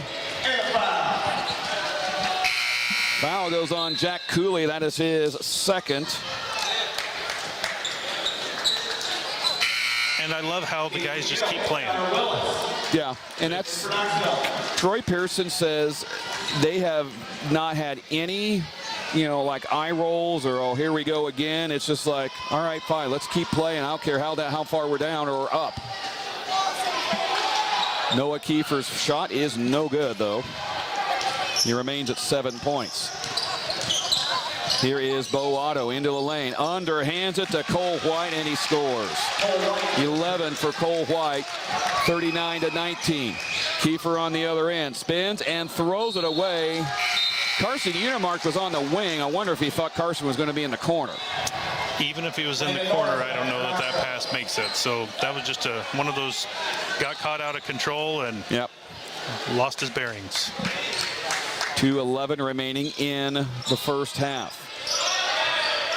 Now here is Jack Cooley under the basket, and he just lays it up and gets in there easily. Down court, here is Connor Willis in lane. Round to Keller. Keller, three is good. Jay Keller rattles one in from three. 41-22 with 1:46 remaining in the first half. Clarke in control by 19. With it is Bo Otto. Otto over to Ashton Geiza, and it's kicked away, and Clarke will keep possession. Otto holds, gets it into Budenhagen on the baseline. Spruceton Budenhagen, and it goes right over the head of Cole White, and Knoxville will get it. Nice defense by Knoxville. A little tip, got it off the big man. Stay tuned for the halftime show presented by People's Bank. Talk to Knoxville girls coach Matt Richard. Here's Landon Norris with the ball. Wrap around pass to Caden Smith. Couldn't handle it. Fight for it. Somehow gets it out to Jay Keller, and it's poked out of bounds. I also don't know how Keller ended up with that one. You just got to keep those hands going. Farm Bureau Financial Services agent Cliff Douglas, instant radio update. Pella 30, Pella Christian 23 at the half. Landon Norris to trigger in, and he will get slapped right back at him, and he caught it out of bounds. Oops. Yeah. And it was kind of he was surprised by it, and he probably forgot he was still standing out of bounds. Just a natural reaction. Yep. Here's Cooley with the ball. Cooley on the wing, left side, goes towards the baseline, stops, cut off by Connor Willis. Nice steal by Landon Norris. He stepped in the passing lane all the way in, will lay it up and score. Landon has 10 of Knoxville's 24. Now here is Geiza with the ball. Ashton Geiza up top to Vega. Jesus Vega, top of the key, back to Geiza. Geiza, a long three, he got it. Ashton Geiza from the middle of downtown Knoxville. Here is Norris with it. Landon, top of the key, and he threw it out of bounds. And I don't think Caden McGill had any idea he was wanting to go to him. And it was kind of a bullet pass right into Caden's shoulder. And it's a tough one, because if you're near the ball, you should be ready for the ball. The flip side is it should be an on-target pass. So it's just a mistake. Cole White with the ball on the baseline. White looks, gets it outside to Bo Otto. He'll launch a three and rattle it in. Bo Otto has 6. It's 47-24.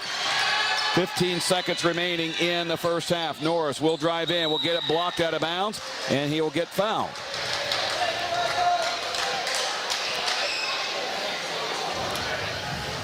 Let's see if he can start climbing back on the free throw line after the way things started for him tonight. Jack Cooley, his third foul. And Landon Norris at the free throw line. Nice recovery from an earlier free throw shooting frustration, and they still continue. Higginbotham Blatt back in for the last 11.7 seconds. And Landon Norris will be at the free throw line, and he got that one to go in. 11 points for Landon Norris, and Clarke will have it for the final 11 seconds. Here is Ashton Geiza. He'll take another three. He rims out, no good. Rebound, put back up. Kobe Higginbotham gets it. Landon Norris will take it from half court, gets it blocked, and that will be the halftime. Knoxville screaming for a foul call, and they're not going to call it. All I will say is the official that we thought was out of position a lot during the girls' game didn't even leave the baseline after the rebound. She should have been the one in position to make that call, and it didn't happen. It's almost like she was ready to go to the locker room. Yep. We reached halftime, 47-25. Clarke with the lead over Knoxville. We'll be back for the People's Bank Radio Halftime Show on the One to Count On, 95.3 KNIA.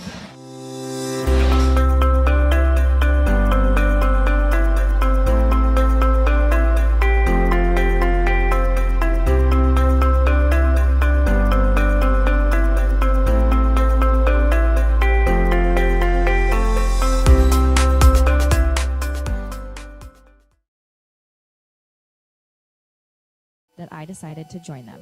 That's right. Now when you are in the market to buy or sell your home, you can call me. I've learned from some of the best, and I would like the opportunity to go to work for you. Whether you're buying or selling, let the team at Sundance Realty go to work for you. Check out all the listings by going to SundanceRealtyIowa.com. That's SundanceRealtyIowa.com, or call 842-7214. Let the team at Sundance Realty work hard for you to get you into the home of your dreams. Sundance Realty in Knoxville. Homes sold, dreams delivered every day. Your future is our purpose. I choose Knoxville Schools.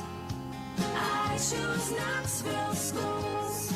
Mason is a student at Knoxville High School, and of course we always talk about teachers and coaches and how important they are for a school district, but what about the kids? Mason says he wouldn't trade the friends and support that he got from his fellow students at Knoxville High School for anything. All of my friends and peers at school have been amazing. Once I graduate from high school, we'll miss all the fun times with my friends, and they have been super supportive of me in musical and choir and whatever it is. I enjoyed getting all the texts from my friends parents that were saying, congratulations, we're so proud of you, man. And it's super cool because it adds to the great feeling, you know, when your friends realize it, it just makes it all that much better. So I love all the people that I go to school with, and they're great. Your future is our purpose. I choose Knoxville Schools. Back here at the Knoxville Hospital and Clinic's radio broadcast booth. This is the People's Bank Radio Halftime Show. People's Bank in Knoxville, community banking with emphasis on the community. Member FDIC. 47-25, Knoxville boys trail Clarke at the halftime break. Joined now by Knoxville girls basketball coach Matt Richard. Panthers impressive tonight, especially on defense, 48-19. Coach, you hold them to 19 points, single-digit them in every quarter. Defense was, again, impressive, and after a slow start, offense got progressively better throughout the game as well. Yeah, I was looking at the quarter-by-quarter breakdown, and, you know, we've scored 48, which is above our average, but didn't feel like it, you know, but then it's 12, 13, 15 there in the second, third, fourth quarter, so that's improvement. Got out in transition a little bit. Like you said, it was a rough start, and our sub-rotations off with Thana Butel being gone. We're down that extra guard, but like you said, the girls work hard, and we can always hang our hat on defense, and if you hold them to 19 points, you're probably going to win the game. Now, granted, they had some injury and illness issues their own, but it just looked like they could not get anything going except, you know, maybe for just a scant couple of times. I mean, you literally locked down everybody on their team this year. Yeah, Allie Henry being out for them is very unfortunate. She rolled her ankle in practice, their coach told me back in December. She was their leading scorer before she got hurt. She's about 13 points a game, so, and then another primary ball handler. So without her, you know, we put Brittany on the other Henry girl, and she's really their only really confident ball handler. So you only have one that just completely limits what you can do. And Dunbar is their second leading scorer. She had 6 points in the first half, which, you know, isn't a lot, but it's too much for us. But then we held her scoreless in the second half, and Charlie Heffron did a really good job inside. She's playing that, what we call a bear position, interior defense, just phenomenally well. And Anna Anderson and Sierra Heffron are getting more and more experience, more minutes over the course of the season. And so when you can throw three girls at her, it's tough. You, during the break, you talked about the mental aspect of the game, and I think this team has become more mentally tough in the last couple of weeks. Has that kind of been your impression?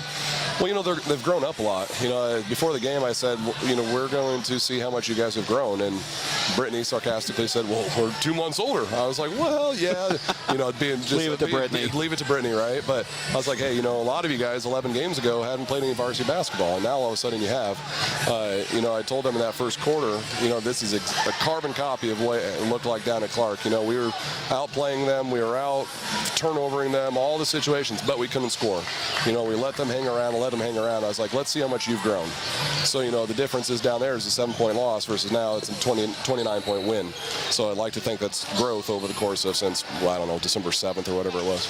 Completely dominated the boards, and I don't know how many cheap putbacks that Brittany got. I mean, you know, cheap or not, you completely controlled the boards tonight. See, and that's ironic because on the bench we were talking to Peden and Hudson, and we're like, we didn't feel like we were rebounding that well, but then all of a sudden, I think especially offensively rebounds, Brittany and Charlie got tons of offensive rebounds. Brittany ended up being our leading scorer with 13, but she only had 1 point at the half. So, you know, it shows what she can do when she gets, you know, we pressed them there in the third quarter to bring the energy, that type of thing. It seemed like we were a little flat, which is unusual. But over the course of the game, we got it going and stretched that lead out to nearly 30. Now you got 8 days since this game was moved up to Thursday. You have 8 days until your next game. Is that a good thing to kind of have a break, recharge, maybe even get healthy, you know, for some of these girls? We'll find out, right? You know, it could be a good thing. You know, we have a couple, you know, gets Hannah Duncan another 8 days on that ankle to rehab and that type of thing, and we got to get healthy. You know, Dunbar was out, 2 games this week for them, and then Allie Henry's out with the ankle. So everybody is a little, you're 12 games in the year, 13 games a year, nobody's 100%. So we'll get a lot of shots up Monday through Thursday, Monday through Wednesday, and then really prep for Sheridan and Davis County for that Friday, Saturday back-to-back. And that's always a grind, going to Davis County on a Friday and then turning around for the Panthers vs. Cancer event on Saturday. It's a quick turnaround. But we'll get tons of shots up and work on our offense and all the little detail type stuff. Speaking of T-shirts were being distributed today. It's getting closer and closer. Saw some of the auction items. Do you kind of feel, you and Megan kind of feel, okay, it's starting to get real now? The stress level's going up. The never really doing anything at home besides Panthers versus Cancer is going up. I think we're up to about roughly 75 auction items. The site we put out on the Facebook page and the Instagram page, the site is available to go and look. The actual, it's going live to start bidding, I believe. Well, today's Thursday. I think tomorrow. Don't quote me on that. Whatever the Facebook page says. That's a Megan initiative. So all of the bidding is going to be on the website. We'll have all 75 items out here in the commons in the library like we did in the past. But, it's very easy, accessible technology. And then COVID stuff, just not everybody's touching the same stuff, all that type of stuff. But so the auction is live for you to see it. When we're getting more and more donations as we get closer. So just tonight, since the game, we've gotten like 10 more donation items. So Megan will continue to update the site. But yeah, like you said, it's kudos to Jim and Angie for the last 14 years because it's a lot. And have you kind of leaned on them a little bit since they handed it off to you to, hey, how's this happen? What do I do this? What do I do here? I haven't as much because I'm in the season and I'm in the grind of basketball. But Megan's just phenomenal. People, if they see her, they should give her a shout out. She's texted with Jim and Angie quite a bit. I think her and Angie talk quite a bit. Just advice, and especially the Saturday itinerary and halftime itinerary before girls, blah blah blah, all the stuff. So they've been going back and forth, and it's also convenient that they're literally our next door neighbors. Okay. So all right, well, we'll talk to you next Friday down at Bloomfield. Yep. All right, that's Matt Rich, our Knoxville girls basketball coach. Panthers defeat Clarke on a Thursday, 48-19. We'll be back right after this on KNIA KRLS. At Bruxford's Home Center, we have a great deal on appliance packages going on right now, including our most popular Frigidaire 4-piece kitchen package. It includes a stainless steel refrigerator, range, dishwasher, and over-the-range microwave for just $34.99 if you pick it up, or $37.99 with professional installation. Or stop in and let us customize a new appliance package just for you at Bruxford's Home Center, 405 Truman Road in Pella. At H&R Block, we want you to focus on your business while we handle your books. From payroll and bookkeeping to expert tax preparation and advice, we're ready to put our expertise to work on your small business for year-round services that you need and the one-on-one attention you deserve. Partner with H&R Block Business Services. Stop by our offices in Knoxville, Trenton, and Newton, or give us a call at any of our local offices to learn more. At participating offices, services do not include audit, attest, or other services for which a license is required.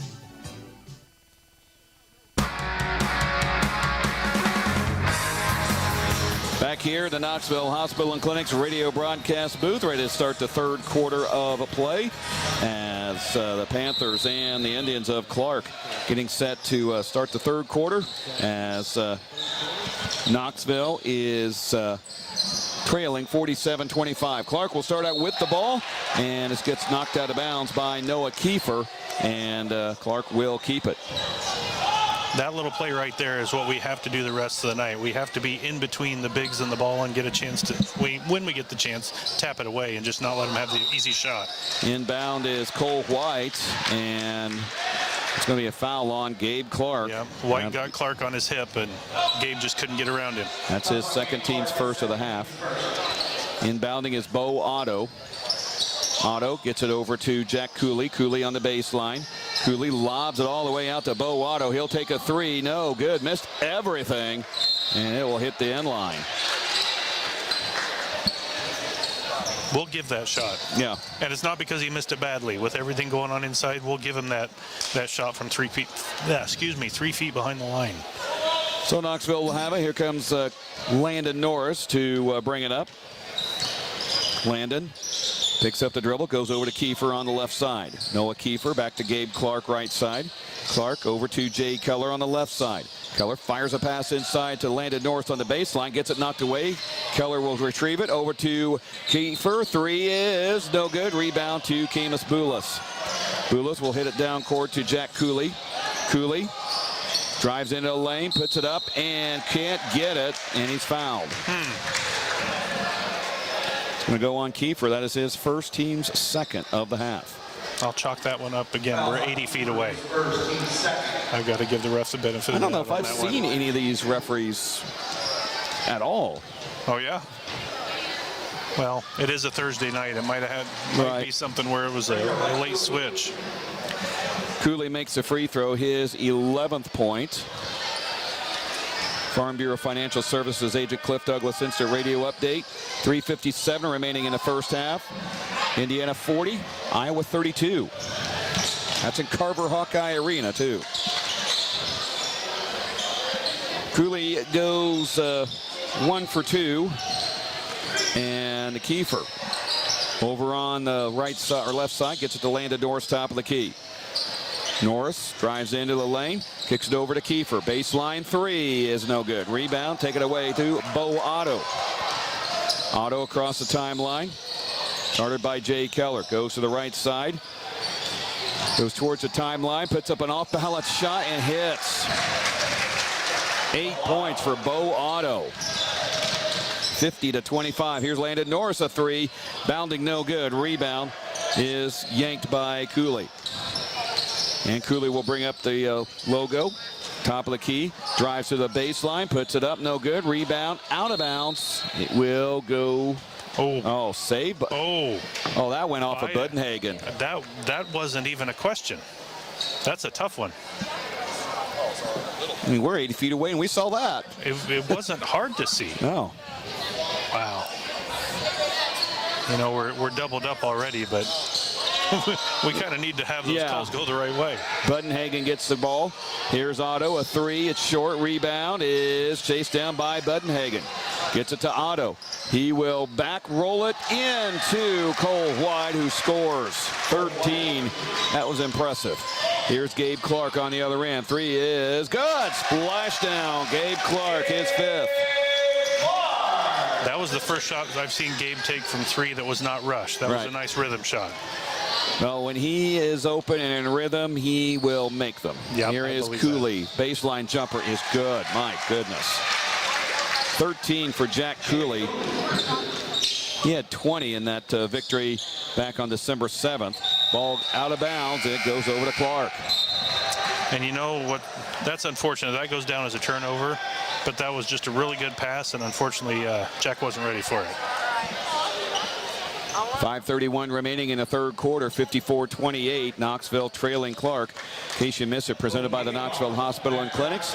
Clarke has pretty much controlled this one from the outset. Says in case you missed it, presented by the Knoxville Hospital and Clinics. Bo Otto has the ball near the center jump circle. Goes to Jack Cooley. Cooley towards the baseline, guarded by Landon Norris. Cooley gets it out to Bo Otto again. Otto works around. Hook pass to Boulis. Boulis will drive in and will score. Camus Boulis, his 12th point, 56-28. Now here's Landon Norris on the other end. That was blocked, and that's going to be a foul on Clarke. And officials getting together to discuss, was that goaltending? Are they going to call goaltending along with it? They might, because I think the ball did catch the backboard.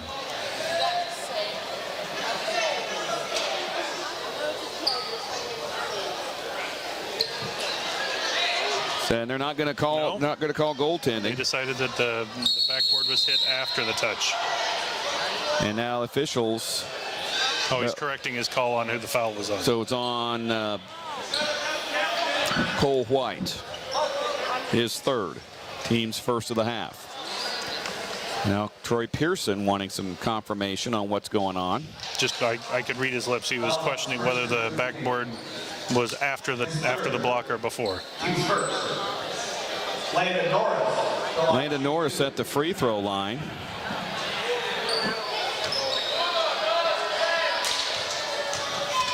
And his first on the way, and he missed it. I was kind of hoping this end would be friendlier to him. Yeah. Torres back into the contest.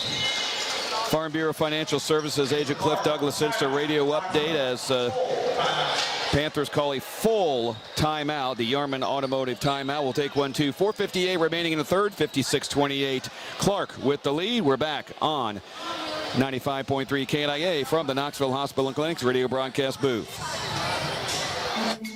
We're back, and we are handing out even more scholarship money in 2022.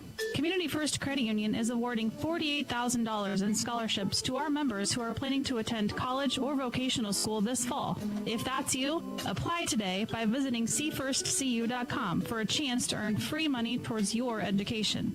Deadline to submit your application is March 15. Community First Credit Union is federally insured by the NCUA.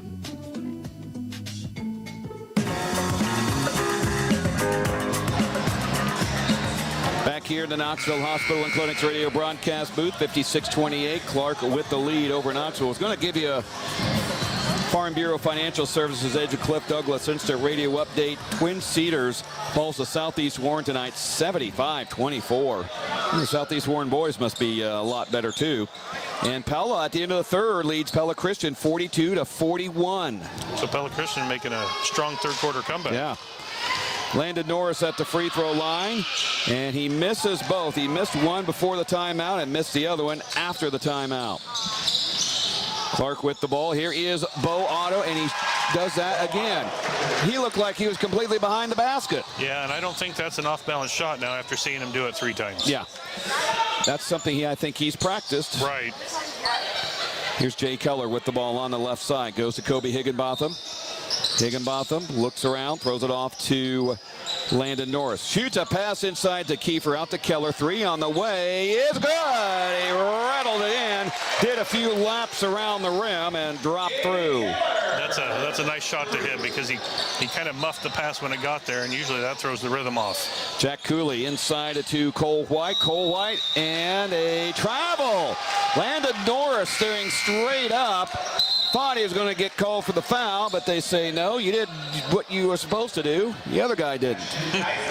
And had he not traveled, I think he would have gotten called for the foul. But one thing I'd like to see our guys do against the bigs, when those bigs bring the ball down to our height, we've got to get that ball away. We've got to come up from underneath and tap it away. Landon Norris has the ball on the left side. Goes to Kobe Higginbotham, top of the key. Higginbotham over to Gabe Clarke. Clarke works it around, throws it off to Jay Keller. Keller will drive inside, will lay it up. Good, no good. And the rebound. But he'll get a couple shots. Yeah.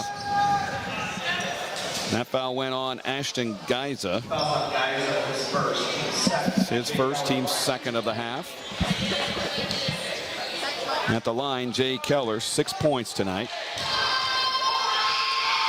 Keller on the way and misses off the front end. 61% from the line, Keller is, so not bad. And his second on the way, and he gets that one to go. 7 points for Jay Keller. 58-32 now the score. Here's Torres with the ball across midcourt. Josue Torres lobs to Ashton Geiza. 3 on the way. He got it. Ashton Geiza, his 6th point. And it's 61-32. Here is Landon Norris. He'll back up. He'll take a 3, blocked by Boulis, and Torres comes down with it. Torres across midcourt. Torres over to Cooley. Jack Cooley, top of the key. Lobs it over to Torres. Torres drives in, kicks it over to Boulis, puts it up and in. 14 for Camus Boulis. On the other end is Gabe Clarke. No good on the 3. Rebound to Boulis. Camus Boulis with it across the timeline. Gaining speed. Underhanded pass to Jack Cooley. He'll take a 10-footer. No good. Missed everything, and it falls in the lap of Clarke. Clarke stops. Gets it off to Norris. Landon over to Kobe Higginbotham. 3. Splash down. Kobe Higginbotham. That is his first points of the night. 63-35. Torres now with the ball. Top of the key. Inside to Boulis. Backs down. Lobs it to Cole White and scores easily. 15 for Cole White. And the Clarke lead back up to 30 with 2.5 remaining in the third quarter. Keefer now has the ball, drives inside, lays it up and in. Took advantage of nobody picking him up for his 9th point. Now Torres has it across the logo. Torres goes to Geiza. Ashton Geiza. One-hand pass to Keemus Boulis. To Cooley. Cooley now over to Torres. Shoots a 3, no good. Rebound. Cole White. He'll take it in. And an offensive foul. They say he used the elbow. Interesting call. Wow, I thought it was just another one of those, we're leaning on the guy that's taller than us and couldn't hold him down, but okay. So a break there for Knoxville. Yeah. Well, and frankly, where he got the ball, he was nearer the baseline than he was the block, and so he was behind the backboard. And he did have to do something to get there, so I suppose that's probably how he did it without traveling. Here's Kobe Higginbotham, top of the key. Gets it over to Connor Willis. Willis on the left side. Gets it over to Udemark. Carson inside to Landon Norris. Count that and put him on the line. Keemus Boulis couldn't believe he got called for the foul. Well, he did bump him, but yeah. I don't think he expected Norris to make the shot. That was a pretty sweet move there. A nice back cut to get the open shot. 13 for Landon Norris. And he'll be at the free throw line. And he gets the free throw to go. 14 points for Landon Norris. 65-40. Clarke's lead down to 25 with 1:44 remaining in the third quarter. Here's Torres with the ball. Josue Torres over to Jack Cooley. Now gets it to Austin Gonsa, who misses a shot. Over to Torres. He'll take the shot, no good. Rebound right into the lap of Carson Udemark. Gets it to Landon Norris. Norris backwards to Udemark. Carson, go over to Higginbotham in between the rings. Higginbotham over to Udemark. Carson, a long 3, no good. Rebound taken away by the Indians. Cooley has it across midcourt. Cooley down court to Boulis. Keemus Boulis drives in, puts up the shot, and scores. I don't know how you stop that. You can't let him get there. No. That's the hard part, is we're just not getting out on defense, and he's quick. Here is Landon Norris. Nice reverse, no good. Rebound, Higginbotham can't get that one. Landon has the rebound, and he gets it taken away by Josue Torres, who then loses it out of bounds right in front of the Panther pit.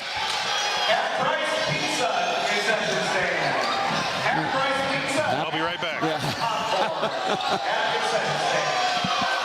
It is National Pizza Week, so it is. The fact that there's half-price pizza, that means people aren't aware. Yeah, absolutely. I'm surprised Turner DeVore didn't announce that out there, trying to get some. Here is Gabe Clarke with the ball. Gabe Clarke over to Connor Willis. Willis to Carson Udemark. Carson gets it off to Higginbotham. Higginbotham drives in. What a layup, and scores. 5 points for Kobe Higginbotham. And strong drive to the basket with 22 seconds remaining in the third quarter. Here's Cooley with the ball now. Jack Cooley on the left side. Dumps it inside to Budenhagen. Puts a shot up. Missed it. Rebound. Got his own. Back up. Got it. That's his 8th point. Here's Landon Norris with 5 seconds. Hits the timeline with 3, with 2. Norris will drive in. Will lay it up. Good! At the end of the third quarter. Landon Norris with 16, and we've reached the end of the third quarter with the score. Clarke 69 and Knoxville 44. This is Knoxville basketball from the Knoxville Hospital and Clinics radio broadcast booth on KNIA. We're back, and we are handing out even more scholarship money in 2022.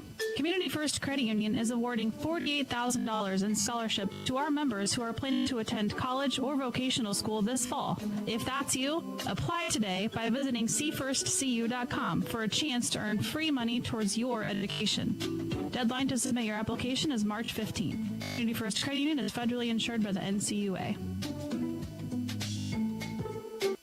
Now that the cold weather is here, how is your furnace holding up? If the answer is not so well, then maybe it's time to call Van Haften Plumbing and Heating. They're a Dave Lennox premier dealer, and they're NATE certified, which means that they're up to date on the latest solutions in the industry. So call Van Haften's today in Pella or Knoxville and set up a time to have your furnace inspected. They'll ensure it's running at maximum efficiency so that you're ready for Old Man Winter's extended stay. You'll rest easy when you pick up the phone and hear Van Haften. Ready to start the fourth quarter of play, 69-44. Clarke leading Knoxville as we start the final 8 minutes. Higginbotham with the ball for the Panthers. Over to Connor Willis. Willis goes to Carson Unimark, finds a pass inside to Landon Norris, outside to Clarke. Three. Here is a basket under to Jesus Vega, who scores his first two. Now Landon Norris has the ball again to Unimark, out to Clarke. Gabe Clarke over to Landon Norris. Norris drives in right down Broadway, and he will score it. 18 for Landon Norris. And the guys are still playing. That's the fun part of all of this. Now here's Bo Otto with the ball to Bulis, inside to Budenhagen. Budenhagen puts it up and scores. 10 points for Spruceton Budenhagen. Now here's Landon Norris with the ball, out to Connor Willis. Willis works top of the key, goes to Clarke. Gabe goes to Higginbotham. Open three. No good. Rebound is into the hands of Bulis. Camus Bulis down court to Jack Cooley. Cooley, he'll line up a three, and he'll drain that. 16 for Jack Cooley. 76-49. Landon Norris has the ball. Landon Norris drives in, out to Higginbotham. Higginbotham, and has it taken away. I think he kind of lost track of where he wanted to go. Jesus Vega on the other end to Bo Otto. Gets it to Camus Bulis, who I don't think was ready for the pass. And he threw it up into the air, and it landed out of bounds. Yeah, that was another one of those hot passes from a short range. And even if he was expecting it, it might have been tough. But he was on his way up. That's just a tough catch. Expecting it might have been tough, but he was on his way up. That's just a tough catch. Substitutions for Knoxville. It is Noah Keefer back into the contest. Keefer has the ball. Keefer, one dribble, goes over to Connor Willis on the left side. Willis leaves it to Higginbotham. Kobe out to Carson Unimark. Carson, hook pass to Higginbotham, over to Keefer on the right side. Keefer top of the key, goes to Connor Willis. He'll take a long three. It's in and out. Rebound taken away by the Indians. Otto has the ball. Bo Otto, a long three. He drains it. 13 for Bo Otto, 79-49. 5:36 remaining in this game. Landon Norris, a runner, is a lane, no good. Got his own rebound. Goes to Connor Willis. Doesn't have a shot. Now he'll get it back out to Kobe Higginbotham on the right side. Higginbotham drives into a lane, goes out to Landon Norris. Left side three, splash down. Landon Norris, 21 for the freshman. 79-52. Now here's Cooley with the ball. Jack Cooley into the lane. Now back out to Bo Otto. He'll take a three from the right side. No good. Rebound into the lap of Kobe Higginbotham. And then he threw it away into the hands of Bo Otto, who will reverse layup and score. Bo Otto all of a sudden's come alive. 15 points for him. 81-52. Now here's Norris with it. Landon Norris drives in, dishes out to Unimark. Three. Splash down. Carson Unimark, his first points of the night. 81-55. Bo Otto now has it. Otto, as knocked away by Connor Willis, was going to go to Spruceton Budenhagen, and Connor just leapt up and said, take that. I'm glad Connor recognized that. I can see him hesitate and then realize he had time. Good job poking it away. That's how you keep the bigs from getting the ball. 4:33 remaining in the fourth quarter. 81-55. Clarke with the lead over Knoxville, but the Panthers have kept playing and kept going at it. Here is Cole White. He'll take the three. It's in and out. Rebound taken away. That's out of bounds. It'll belong to Knoxville. Panthers lineup on the court. Caden McGill, Caden Smith, Noah Keefer, Jay Keller, and Gabe Clarke. Here is Keefer. He'll drive in. Kicks it out to Clarke. Three is no good. He was open and got the look. Geiza now has it. Ashton Geiza Now back to Cole White, over to Jesus Vega on the baseline. Gets it out to Geiza. Now over to Torres. Josue Torres goes to Spruceton Budenhagen on the baseline. Underhands it to Cole White. Another three. He got that. My goodness. Both teams are knocking down threes. Here is Keefer in the lane. Out to Caden Smith. He'll aim and fire a three. It's no good. Rebound taken away by Clarke. They're going to have a foul on the Indians. Yep, that was good position by McGill to get in there and get up. Foul went on Budenhagen. 4 on him. In case you missed it, presented by the Knoxville Hospital and Clinics. Again, Clarke has complete control of this one, but Knoxville has really come in and played pretty well tonight. Garrett Dial in the game for the first time tonight. Here's Gabe Clarke with it. Over to McGill, now round to Keller. Jay Keller in the lane, spins, goes out to Clarke. Gabe gets it to Caden Smith. He'll back down, he'll put it up, no. Rebound taken away by Clarke. A little too hard off the backboard there by Caden.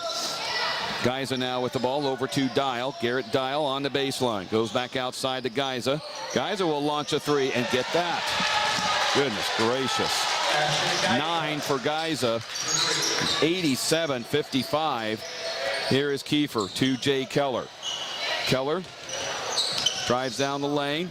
Will lay it up and couldn't get it. Rebound to the Indians. Down court is Gonseth. Gonseth back to Geiza. Three is in and out. Rebound taken away by Knoxville. Down court here is Jay Keller from Noah Keefer. And Jay scores his 9th point. It looks like what, a substitution timeout was called? Yes. Okay. Yeah. Shea Matthew in the game for Clarke and Oscar Castro. John Butel coming up off the bench for Knoxville, and so is Tice Howe. Tyler Kearney is in for Knoxville as well. Tyler Kearney in for Knoxville. So everybody looks like has cleared their bench now, with 2:43 remaining in the game. Geiza has the ball, underhands it to Matthew. Matthews now over to Geiza. Geiza a three, it's no good. Rebound taken away by the Panthers. And I think Houck might have rolled his ankle. Yeah, Houck is kind of gimpy. And Kobe Higginbotham will replace him, I believe. And the trainer will go take a look at Houck. Back in for Knoxville. So Higginbotham will bring it up. 2.5 remaining in this game. Panthers trail by 30. Here is Higginbotham over to John Butel. Butel hook pass to Caden Smith. How did he save that out to Butel? Gets it into McGill, and McGill is fouled from behind. How did Caden Smith save that thing from going out of bounds? Plastic man. Okay. He has really long arms, but he used every bit of his length to reach out and just get that ball back. Dial on the foul there for Clarke. Here is Higginbotham down the lane. Will lay it up. No good. Rebound tipped up. No good. And the Indians have it. Here is Geiza with it. Out to Dial. Three is no good. Rebound taken away by the Panthers. Butel will bring it up across midcourt. Already got his, looks like Panthers versus Cancer shoes on. The pink ones are out. Here is Caden McGill, and he is again fouled from behind. Dial again, that's his second.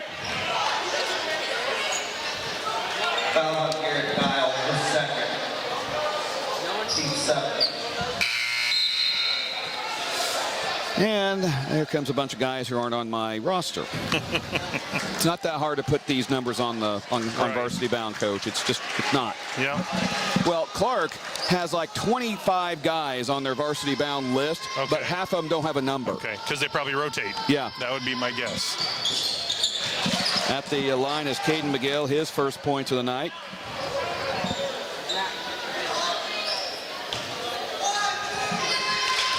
And McGill's second free throw is no good. Ball ping-pongs around, and Kobe Higginbotham comes up with it. Tyler Carney has it out to Butel. Now over to Caden Smith. Lobs it inside to McGill. McGill back outside to Carney. Three on the way is no good. Rebound taken away by Smith.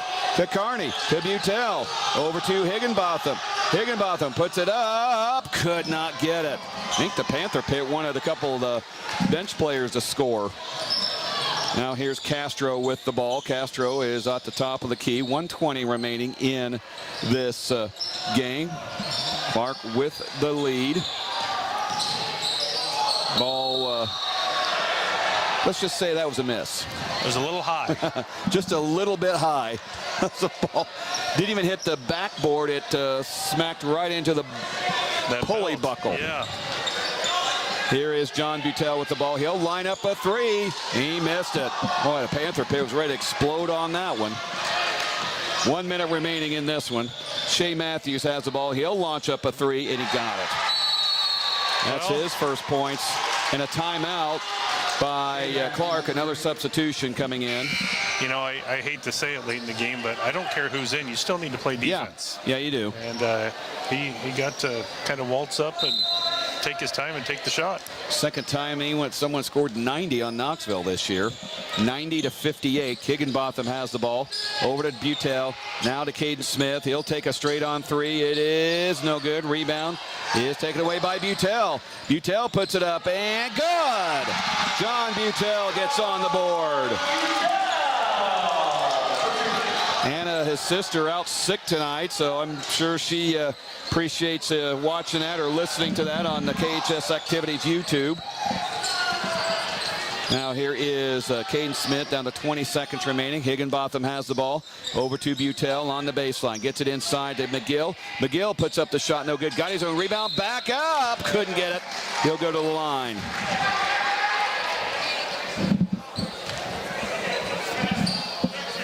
Foul's going to go on Shea Matthew. That is his first. At the line is Caden McGill. 1 point on the night. 12.2 seconds remaining. And the first one is in. And this is second point. And McGill at the free throw line. Next one up. And it is no good. Ball out of bounds. Stays with Knoxville. 11.3 to go. And Butel will trigger it in. John Butel looks, gets it into Higginbotham. Kobe Higginbotham drives in, kicks it out to McGill. Over to Carney. Three on the way. Banks, no good. Rebound is out to Higginbotham. Three is no good. And that'll end the game. Final score, Clarke 90 and Knoxville 61. We will come back for the Knoxville Farm and Home radio postgame show right after this. You're listening to Knoxville Basketball from the Knoxville Hospital and Clinic's radio broadcast booth on KNIA. Home Food in Knoxville is hiring. They have openings on...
Year.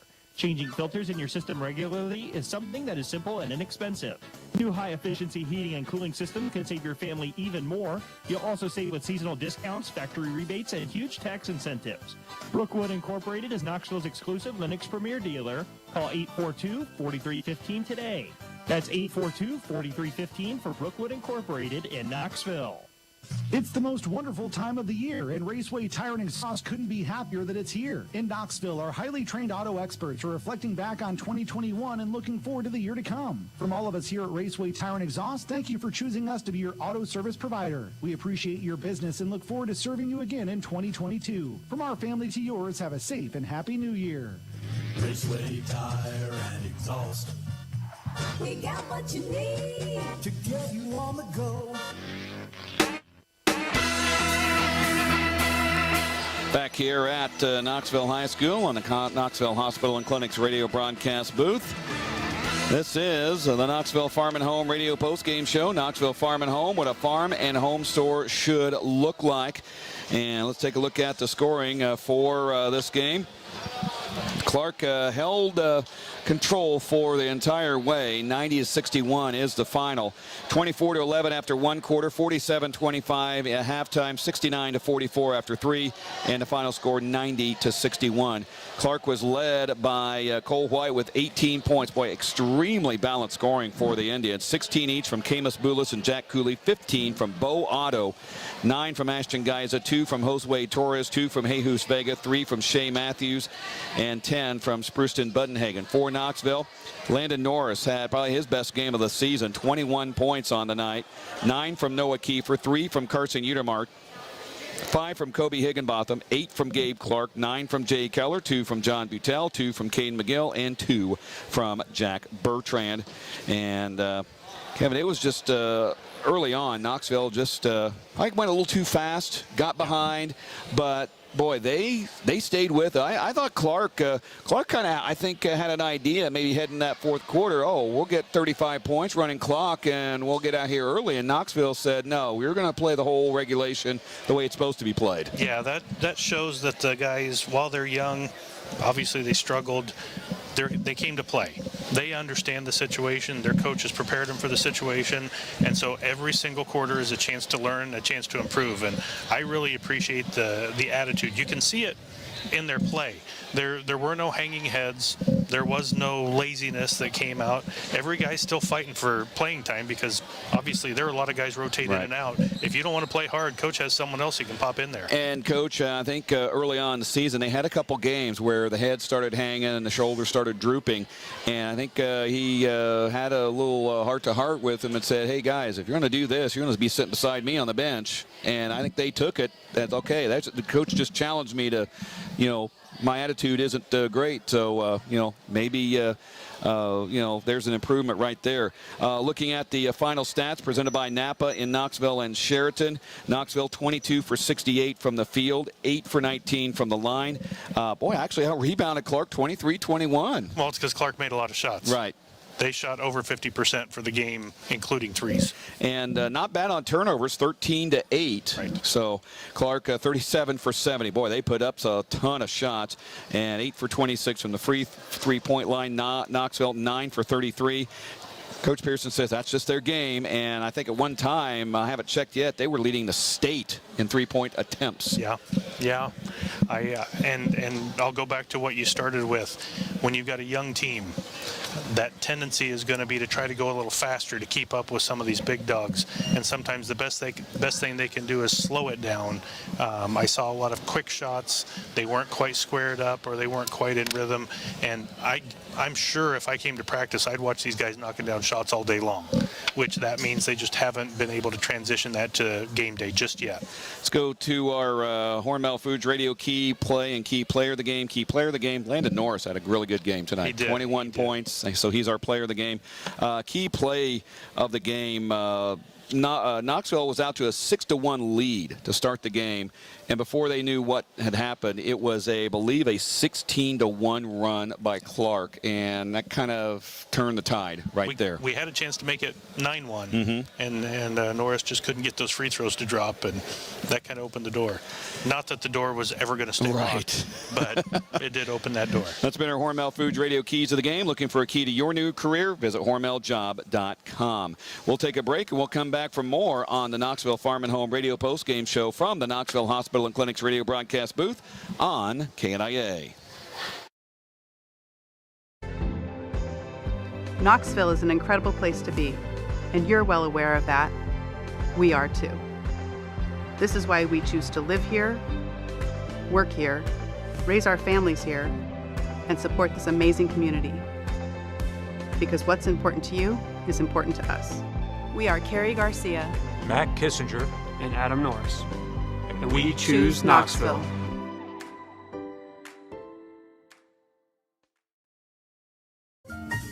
Hey Knoxville, People's Bank is now open and we want you to know.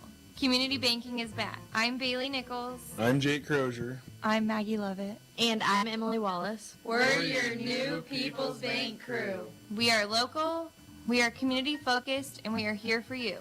Come see us at 413 East Main Street in Knoxville. Knoxville is our hometown. Good day.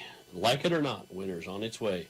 And in its months of cold, snow, and ice, Knoxville Farm and Home can get you ready at home or on the job with a great selection of ice melt, sand tubes, gloves, shovels, and all that warm weather gear you need. Make this winter easier on yourself with a new Husqvarna snow thrower. We also feature Carhartt apparel in all sizes and styles that will make you and your family ready for winter has in store. Whether it's for farm or for home, Knoxville Farm and Home has got you covered. Farm and Home, what a farm store should be. Not all used vehicles are created equal. DeArmond certified used vehicles have a big advantage. All makes and models 2011 or newer with under 75,000 miles receive a 175-point inspection, Carfax report, 2 oil changes, collision deductible coverage, and wheel dent and windshield repair. Also, all DeArmond certified come with 2 warranties. A 1-year 12,000-mile bumper-to-bumper and a 2-year 100,000-mile powertrain. Only sold at the all-new DeArmond Ford Indianola.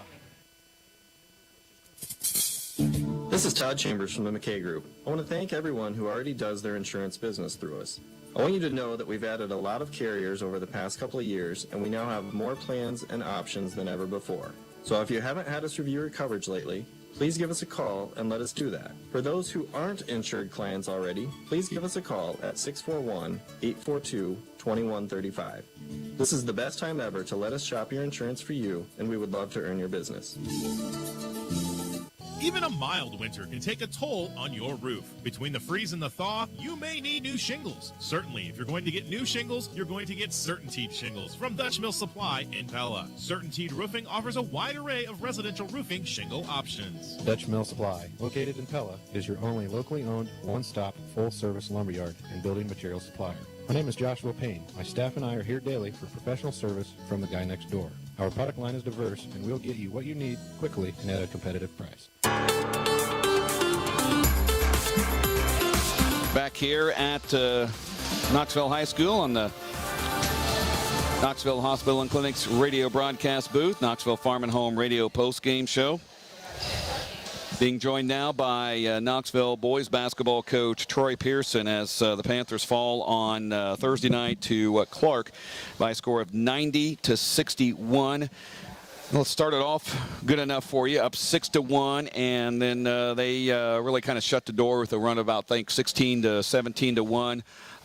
Your thoughts, really all game. I was impressed that your guys stayed in the game and stayed engaged, and we didn't see shoulders drop or heads hang.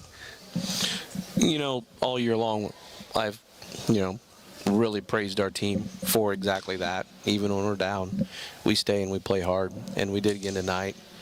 It's just our kids are getting a little bit tired of the moral victories, and we had probably our best practice of the year last night.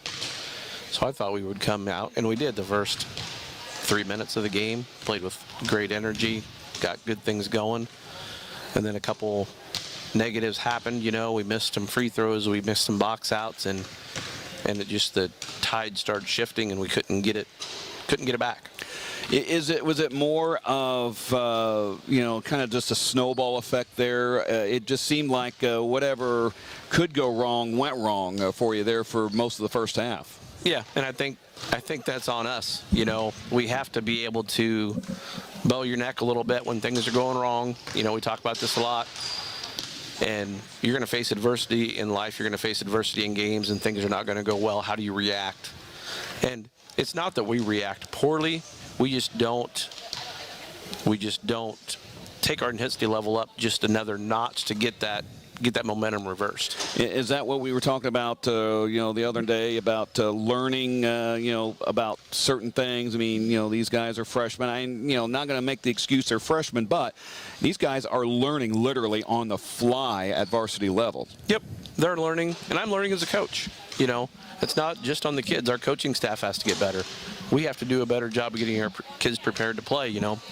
I tell the kids in the locker room afterwards that we can't give up 90 points and win basketball games. We can't. Our offense has been getting us enough to be in games, and tonight our offense was enough. Our defense wasn't, and that. I feel like that goes back on our coaching staff, and we'll get it figured out. Defense was kind of an emphasis last few days from Monday till now. How did they do defensively in practice? What kind of things were you doing, and how were they taking that in? Yeah, honestly, we had a really good week of practice, and I thought coming in tonight that we could hold Clarke into the 60s. I thought we were doing things well enough in practice, doing the things we asked them to do, and then we got in the game, and part of it is they just, when the lights turn on and the game is a real game, not a practice, sometimes your mind goes a little bit blank on what you're supposed to be doing, and I think that happened to us a little bit tonight. But I think with more and more experience, we'll play through those and keep our mind going as our body moves, and we'll get there. I guess fortunately or unfortunately, you don't have a lot of time. Unlike the girls, you got to strap it up and get back at it. Obviously, with no school on Friday, you can't really do much. So when do you get back into the gym again? Well, I talked to the kids in the locker room at halftime. We don't like to go on the weekends too much, but we're going to see if we can find time on Saturday to get in the gym for an hour and a half and go over some things. Then we can do a little bit on Monday and get ready for Grandview Christian on Tuesday. Obviously, you're not really doing scouting reports even now, but what kind of things are you focusing on that you can do better? Tuesday against one of the better teams in 1A coming in for you. We need to keep the ball out of the lane defensively. I mean, that's what it comes down to. Is we're giving up too much dribble drive and even cuts off the ball. We're not physical enough on the ball and physical enough off the ball, and part of that is we don't have a lot of real big and muscular kids. We're pretty lean across the board. So that means we have to work twice as hard as the other team that's got 40 pounds on us. And we have to outwork them. And right now we're not quite there yet. Now obviously the bigger and the stronger gets done in the off season, but how much do you have to tell them, like, look, you got to figure out a way, you just can't muscle them. You got to figure out a way either to outsmart them or to do something else to get in there. And we work about a third of our practice every day on individual skills. And I think right now our individual skills, we're showing great improvement there. It's just the physical part of the game that we need to catch up with our skills. As we said, Grandview Christian coming in on Tuesday. I think just from what BC Moore said, they're at least in the top 10. I think 5th or 6th in the state in 1A. They're outstanding. I mean, I don't know what else to put it, but what do you tell these guys going into a game that they're going to be heavy underdogs in that one? Yeah, last time I looked, they were 8th in all classes. Wow. So, yeah, they're pretty good. We will not focus on Grandview Christian. We will focus on what we're going to do, and we're going to try to go out and compete. That's what we're going to do. All right. We will see you Tuesday. All right. Thanks, Derek. That's Troy Pearson, Knoxville boys basketball coach. Final score, 90-61. Clarke defeats Knoxville on Thursday night. We'll be back for more right after this on KNIA KRLS. Our patient census is always changing. Our patients' problems are always changing. The needs of our community are always evolving. With that, there obviously needs to be improvements in our emergency department so we can meet those demands of our patients.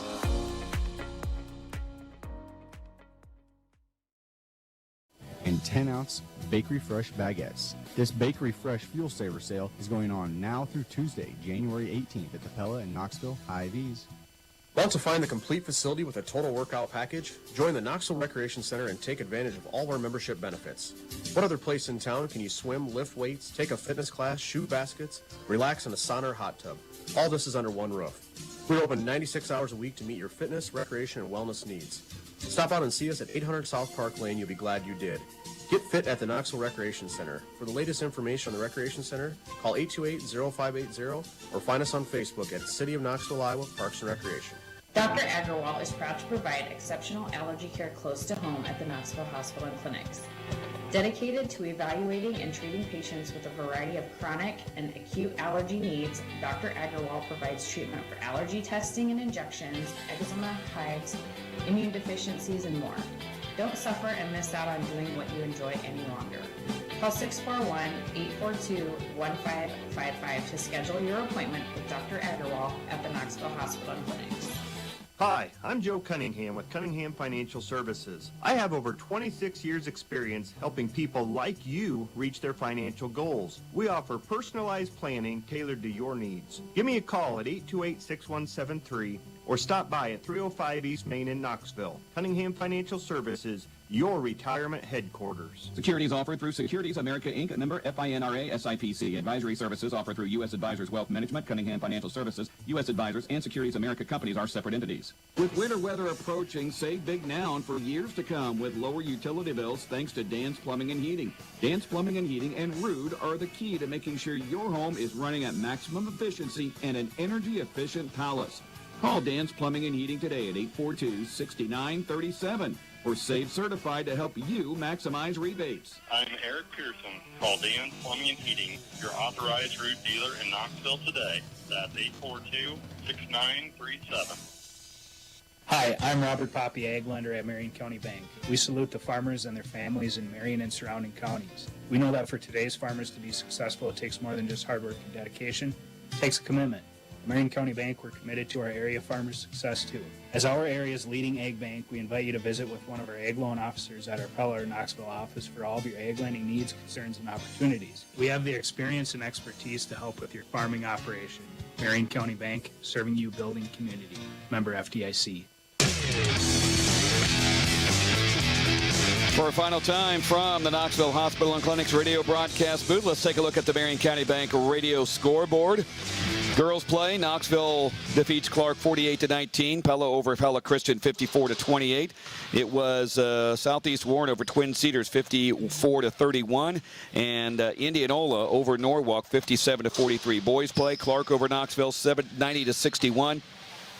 Pella beat Pella Christian 59-42 or 59-52. Southeast Warren easily over Twin Cedars 74-25, and Indianola big over Norwalk 72-39. It's a Marion County Bank scoreboard update. Marion County Banks with offices in Pella, Knoxville, and Melcher Dallas, serving you across the county. And a reminder that the girls are off until next Friday. And let me down at Davis County. Our next broadcast of Knoxville basketball will be Tuesday. This has been the Knoxville Farm and Home radio postgame show. Knoxville Farm and Home, what a farm and home store should be. We'll hit the air with Knoxville boys basketball on Tuesday at around 7:30. And we'll have the tip-off at around 7:45. Hopefully Trent Keefer gets to join us. Trent, get well. We need you back here to, give Michael Splavik some problems on the KHS Activities YouTube. Thanks for joining us on 95.3 KNIA or on the KHS Activities YouTube channel tonight, controlled by Michael Splavik. I'm Derek Cardwell for Kevin Wadley. One to count on for today's local sports coverage, 95.3 KNIA.